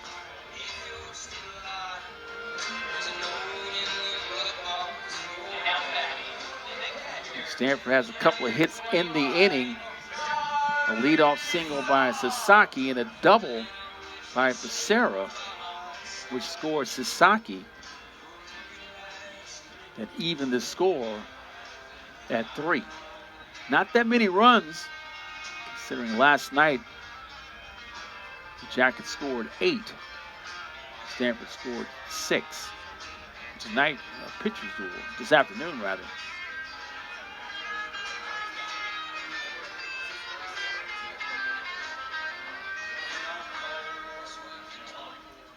So Som will step in. Again, base on ball in the 2nd, 4th, and he was hit in the 6th. Pitch is swung on and missed. First pitch swinging.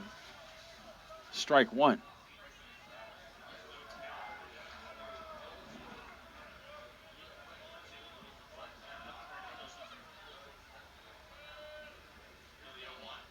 Pitch is swung on and missed again. Fastball down. Swung over the top. 0-2. 1 out.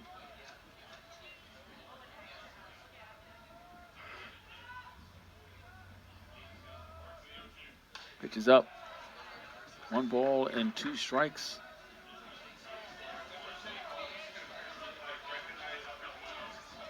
On deck is Hott, who singled his last time at the plate.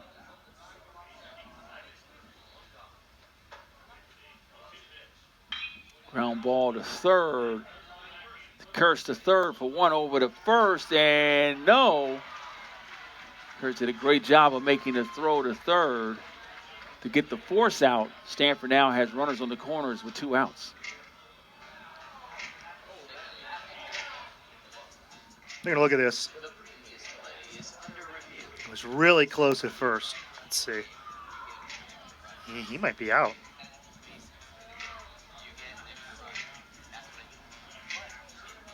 So right now, expert eye there. You're very. Eye. You think you're out?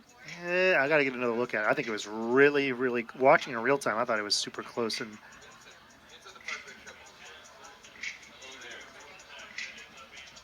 So we'll see, because that will be a huge 5-4-3 double play. See here. This would be a good look. Oh, he can reverse it real cool, slow. Let's see. He just bang. It's when the ball gets inside the web.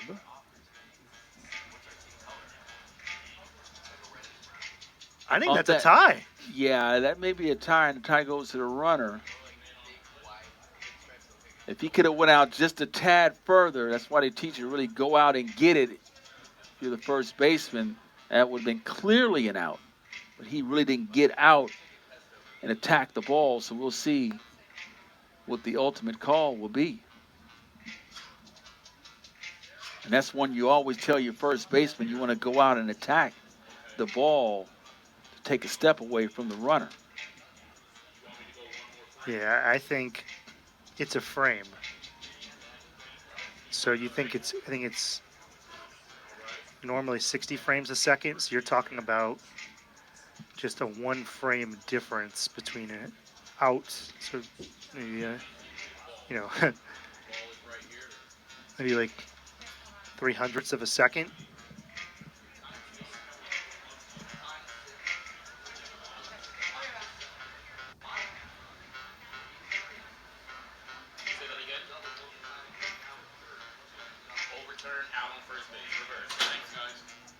Well, I'm going to go. I should have gone with my initial gut. He was out. Referee will come out, or the home plate umpire will come out and make the official call. So we got the call inside that he is indeed out. So the 5-4-3 double play ends the inning as we head to the 8th. Stanford 3, Georgia Tech 3. Tim Schwartz going to take the remainder of the way. We'll be back with innings 8 and 9.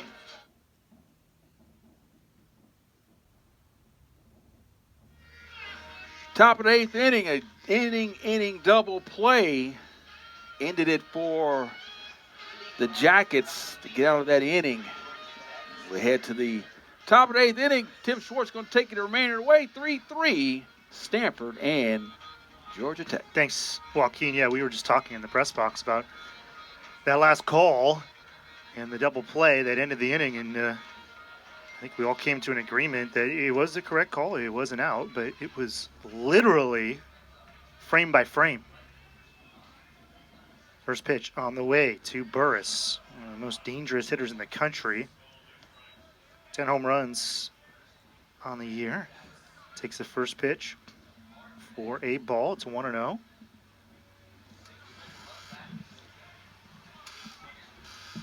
This one's drilled foul. Counts 1-1.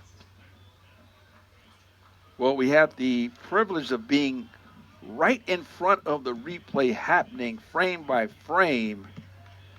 And we were able to get the call prior to. Tim, you should have went with your first initial thought. You know, they always say go with your first thought versus your second thought. You were right the first time, but you doubted yourself. I did. That's not good. I will never doubt myself ever again the rest of my life. It's not good. I don't like that, Tim. You've got to always go with your first one.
Welcome back here to Stanford. Apologize for any technical difficulties.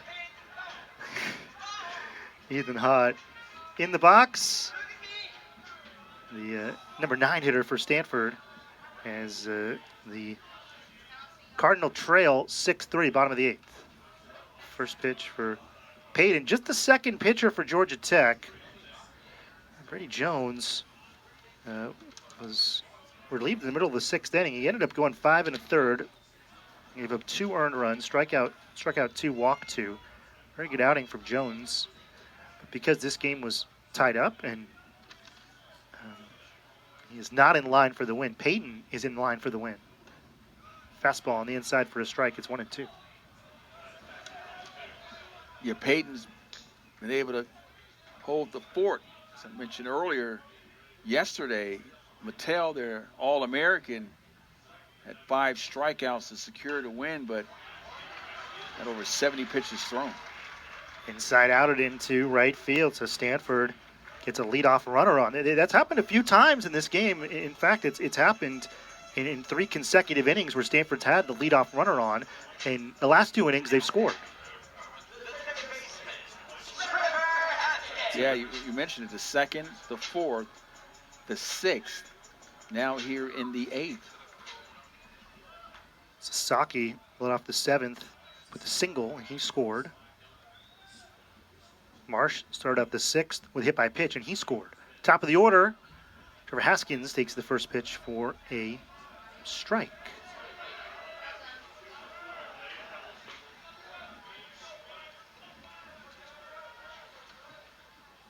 Two for 4 today.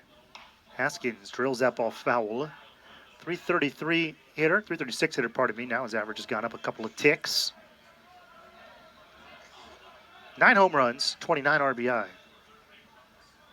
He has 4 hits in the last 2 games. 2 for 4 last night, 2 for 4 so far this afternoon. So 4 for 8. He's been rock solid in leadoff spot. Swing miss. Haskins strikes out for the first time. And Court McDonald comes up. It's his 7th start this year. He's 0 for 4.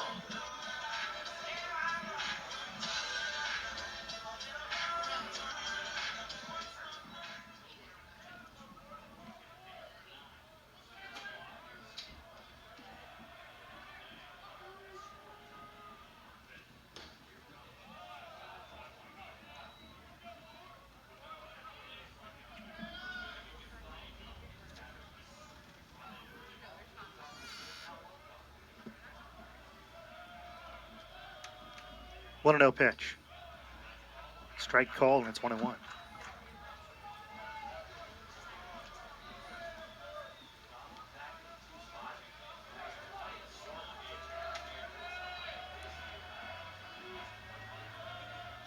Oh for 4 for McDonald today.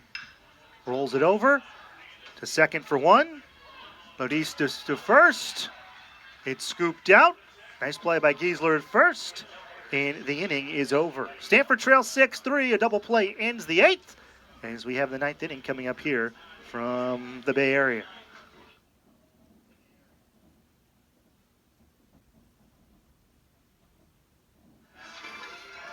New pitcher for Stanford in the top of the 9th inning will be Cassius Thomas.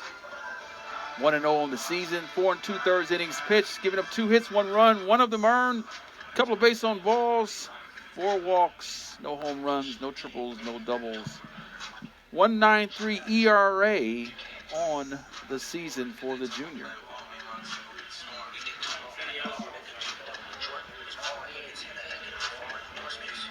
And also, while we have a few moments, going to get you caught up on some scores in the ACC.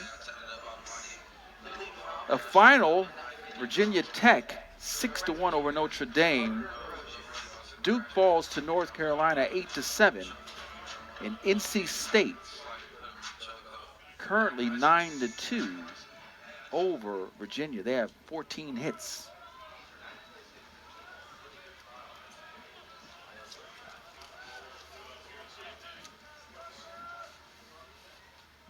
Parker Brocious, the right fielder, Takes the first pitch low and inside, 1-0.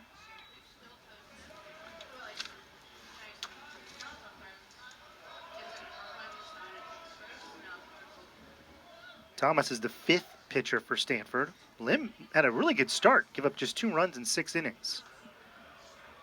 Heron gave up a run in a third of an inning, and Keenan came into this game an ERA about, what was it, 1.20? Now it's up to 3.24. He gave up 3 runs all earned in an inning. Moore finished the 8th by getting 2 outs, and here Thomas. 2-0. Oh, a good pitch to me. 3-0.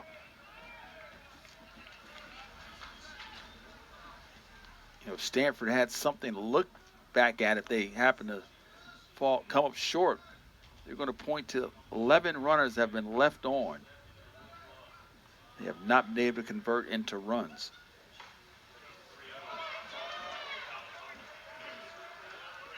With 9 hits, actually 10 hits, 3, 10, 1, and 11. That 11 stands out.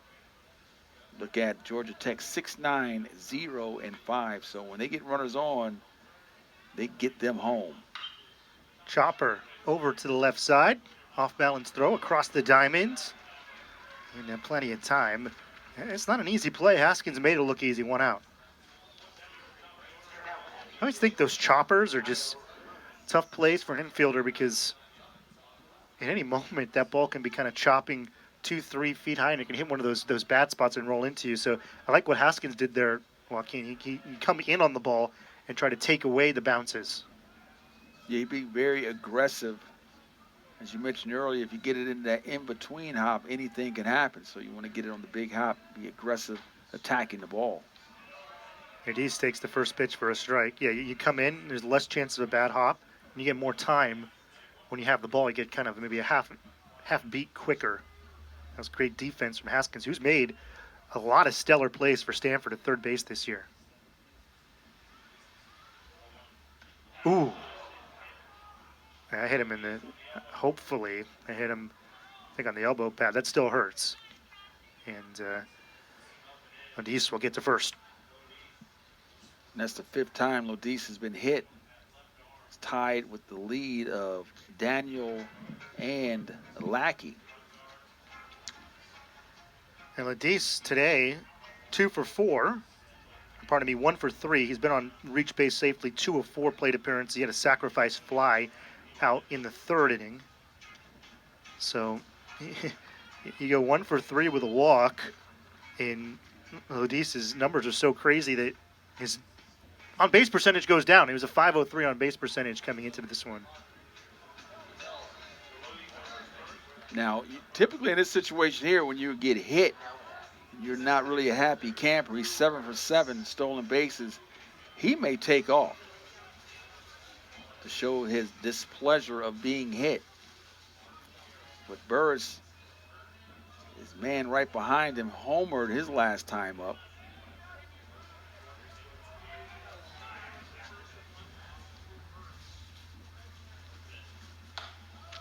And Burris knocking out home run number 11 of the year. Start the 8th inning and broke 3-3 tie. Stanford ties it up with 2 in the 6th at 2. They score a run in the 7th to tie it at 3. They're feeling good. And then Drew Burris hits a home run out to left to start a 3-run 8th inning. He was trying to hit another home run there. But as you recall, that inning ended on that 5-4-3 double play. We had to go frame by frame to get out of that inning, and the Jackets came right back in that top half and got busy early.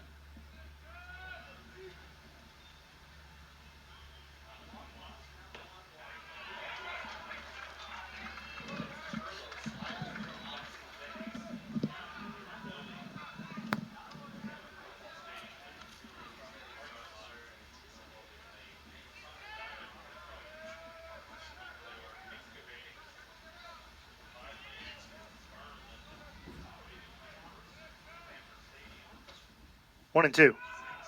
As a hit and run, and Burris fouls it back. That's the 2nd time they've done a hit and run. They tried to execute one yesterday, same situation, Burris at the plate, try to take advantage of that gaping hole between first and second base. Basically, no one is there as three infielders are to the left of second base.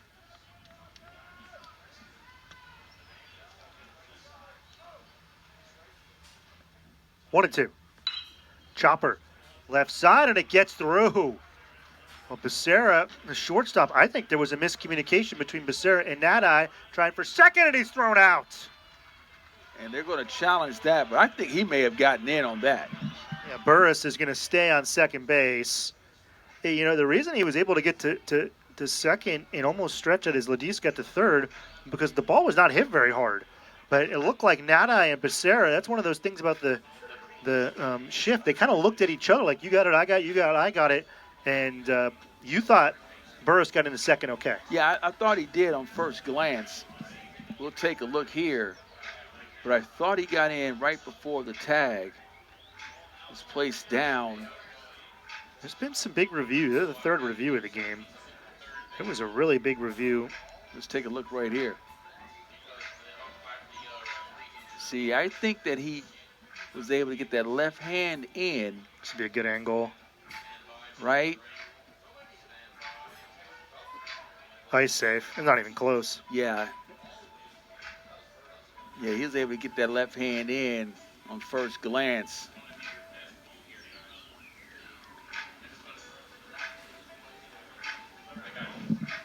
Yeah, I think the left hand's in there.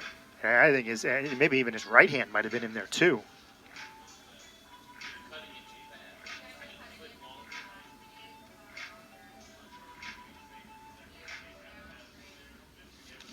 So we talked about their ability to get doubles.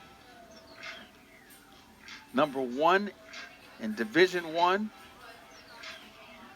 3.07 per game, rounded down or up, 3.1, but 3 per game. And he will be safe at second, so that will be the fourth double of the afternoon, and they continue again, Tim, to take advantage of their speed. There was that 5-4-3 double play that ended the seventh inning for Stanford that was, I thought, bang, bang, maybe, I mean, I don't even think half of a step, half of a toe. It was a close call. This was not.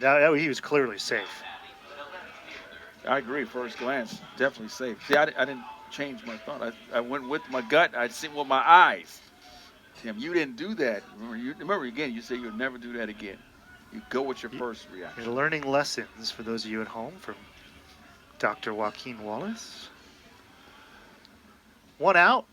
Runner to the second and third. Stanford's going to keep the infield back. I don't blame them either. It's a 3-run game, and I think you just have to avoid the giant inning here. The Tony La Russa rule. He tried to go into a ninth inning down by less than a swing of the bat, which is theoretically a 4-run home run, a grand slam for those of you at home, technically speaking. Daniel takes it off the outside. It's 2-0. Did you ever ump baseball? No, I haven't. Never umped baseball and never wanted to ump baseball. Had no desire. 2-0. 3-0. Yeah, I live not even a block. I live across the street from a Little League park, and I am not umpiring baseball. Oh, those especially guys. home plate, man. Even those Little League, you can get nailed by the ball. Yeah, everything is a ball when your son's at the plate, and everything's a strike when they're on the mound. 3-0. Grooves it right down the El Camino Real for a strike. So you're never out of harm's way.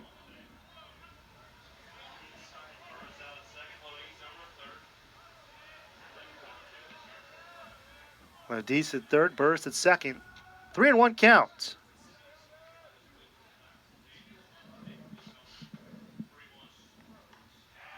Strike call, and it's 3-2.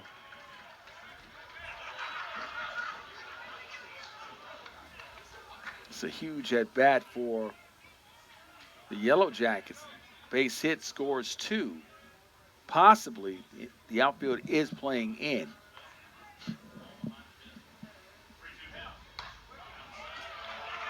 that will load the bases.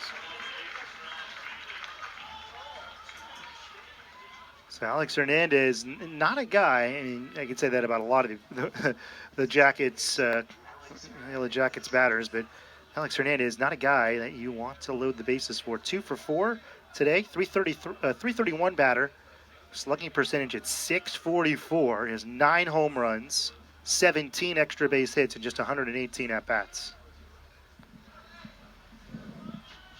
Big spot here for Thomas. Stanford to have a chance in the bottom of the ninth. Can't give up anything here. 1 out. Bases are loaded. Ooh, nice slider. 0-1. Yeah, Stanford has 3, 4, and 5 coming up in the bottom half of the ninth inning.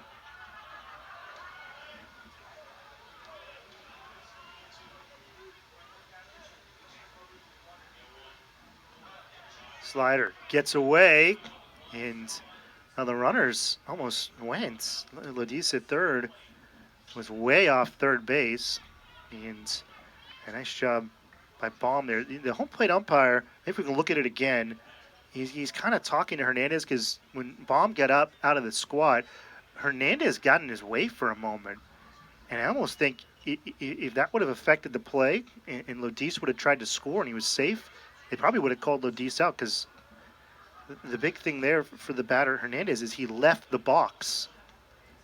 I don't think he was trying to get in Baum's way, but he did. When you leave the box at the batter, you can't get in the way of a fielder. 1-2.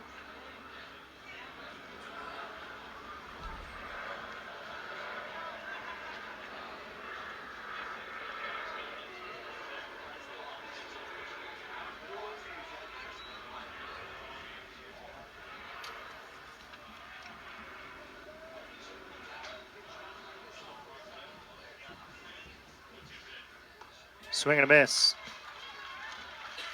Hernandez is out. Number 2.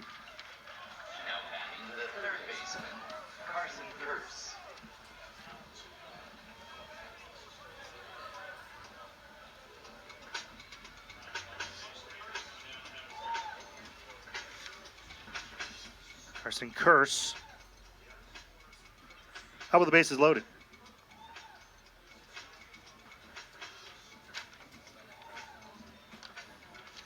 Saw him, I should say.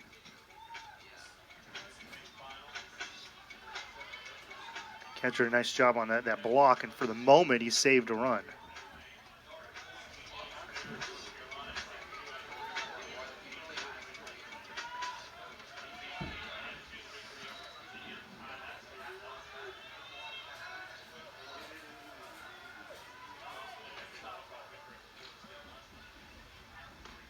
Off speed, cold strike.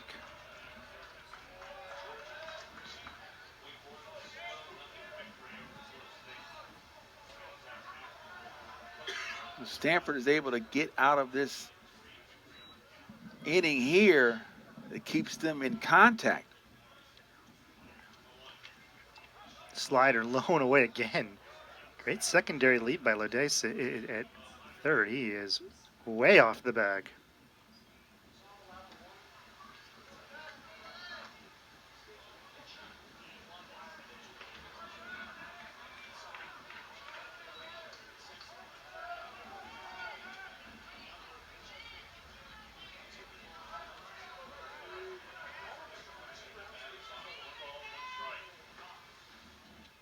One and one. Rolled over through the hole to left field, a base hit. Lodi scores. Here comes Burris. He will score. And Georgia Tech's blown this one open. It is 8-3 Yellow Jackets.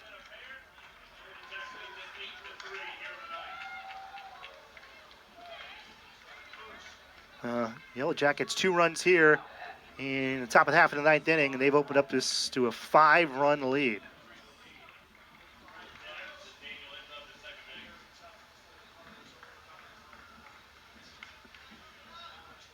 So 8 runs last night in the 8-6 victory. Now they find themselves with another 8 run. That's 16 runs in 2 games, and we still have a runner at second and runner at first. So Von Lackey to the plate. He's 1 for 3.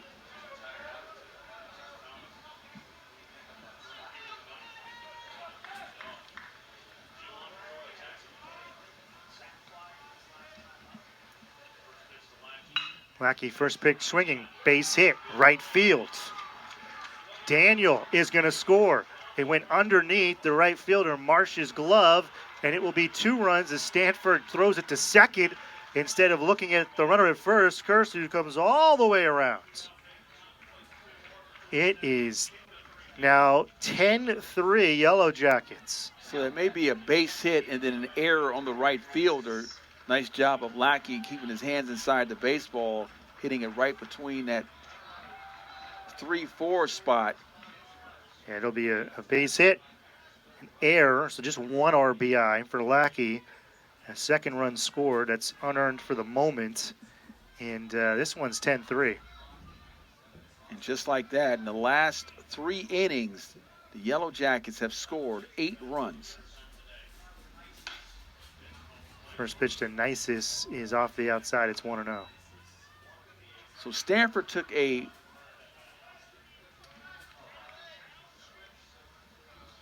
a 3-2 lead up until the 7th inning. And then since then, the Yellow Jackets have been on fire.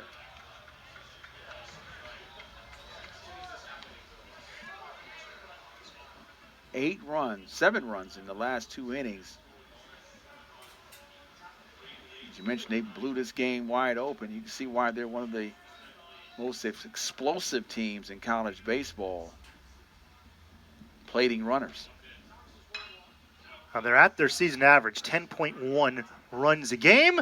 Sasaki just got to first base in time, and the inning is over. 4 runs for Georgia Tech in a big 9th inning has opened this up to 10-3. Bottom of the 9th coming up. Stanford needs runs.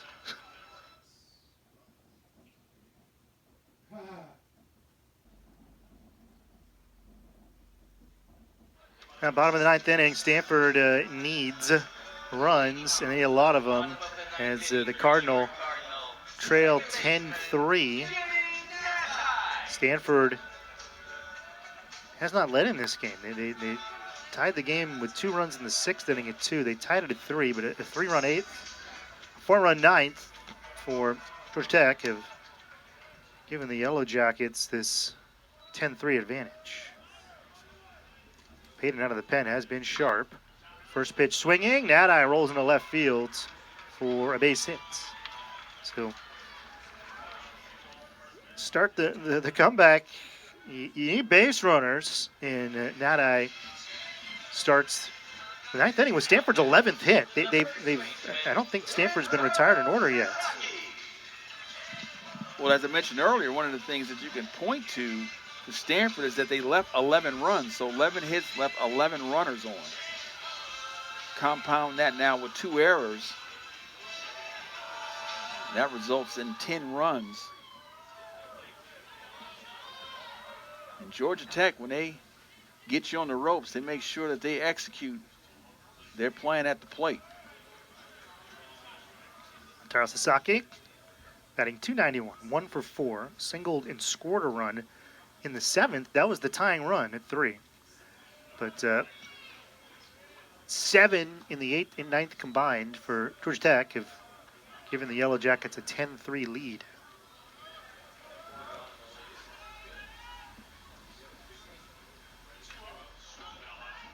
Sasaki fouls back the 2-0. Interesting. They are holding on Nadai at first. Sometimes these type of situations, especially when you've got a guy like Sasaki who hits the ball pretty hard, first baseman will just go behind and you kind of give up second base. 3-1.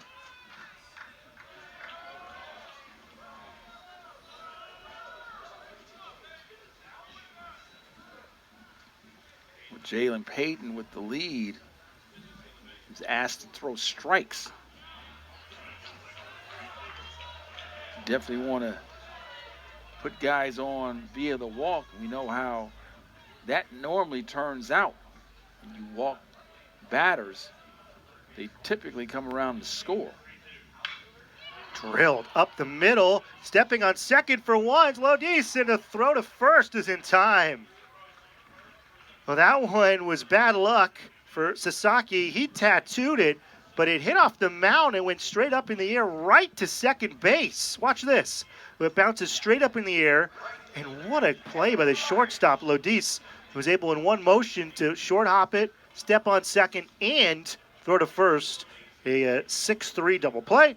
2 outs. Stanford's down to their 27th and final outs. That's a nice, smart, athletic play by Lodis. Had the presence of mind to step on the bag, come under control, and make a strong throw. Pop up, center of the diamonds. Hernandez calling for it. He's got it. And the game is over. The final game totals and numbers for the Georgia Tech Yellow Jackets.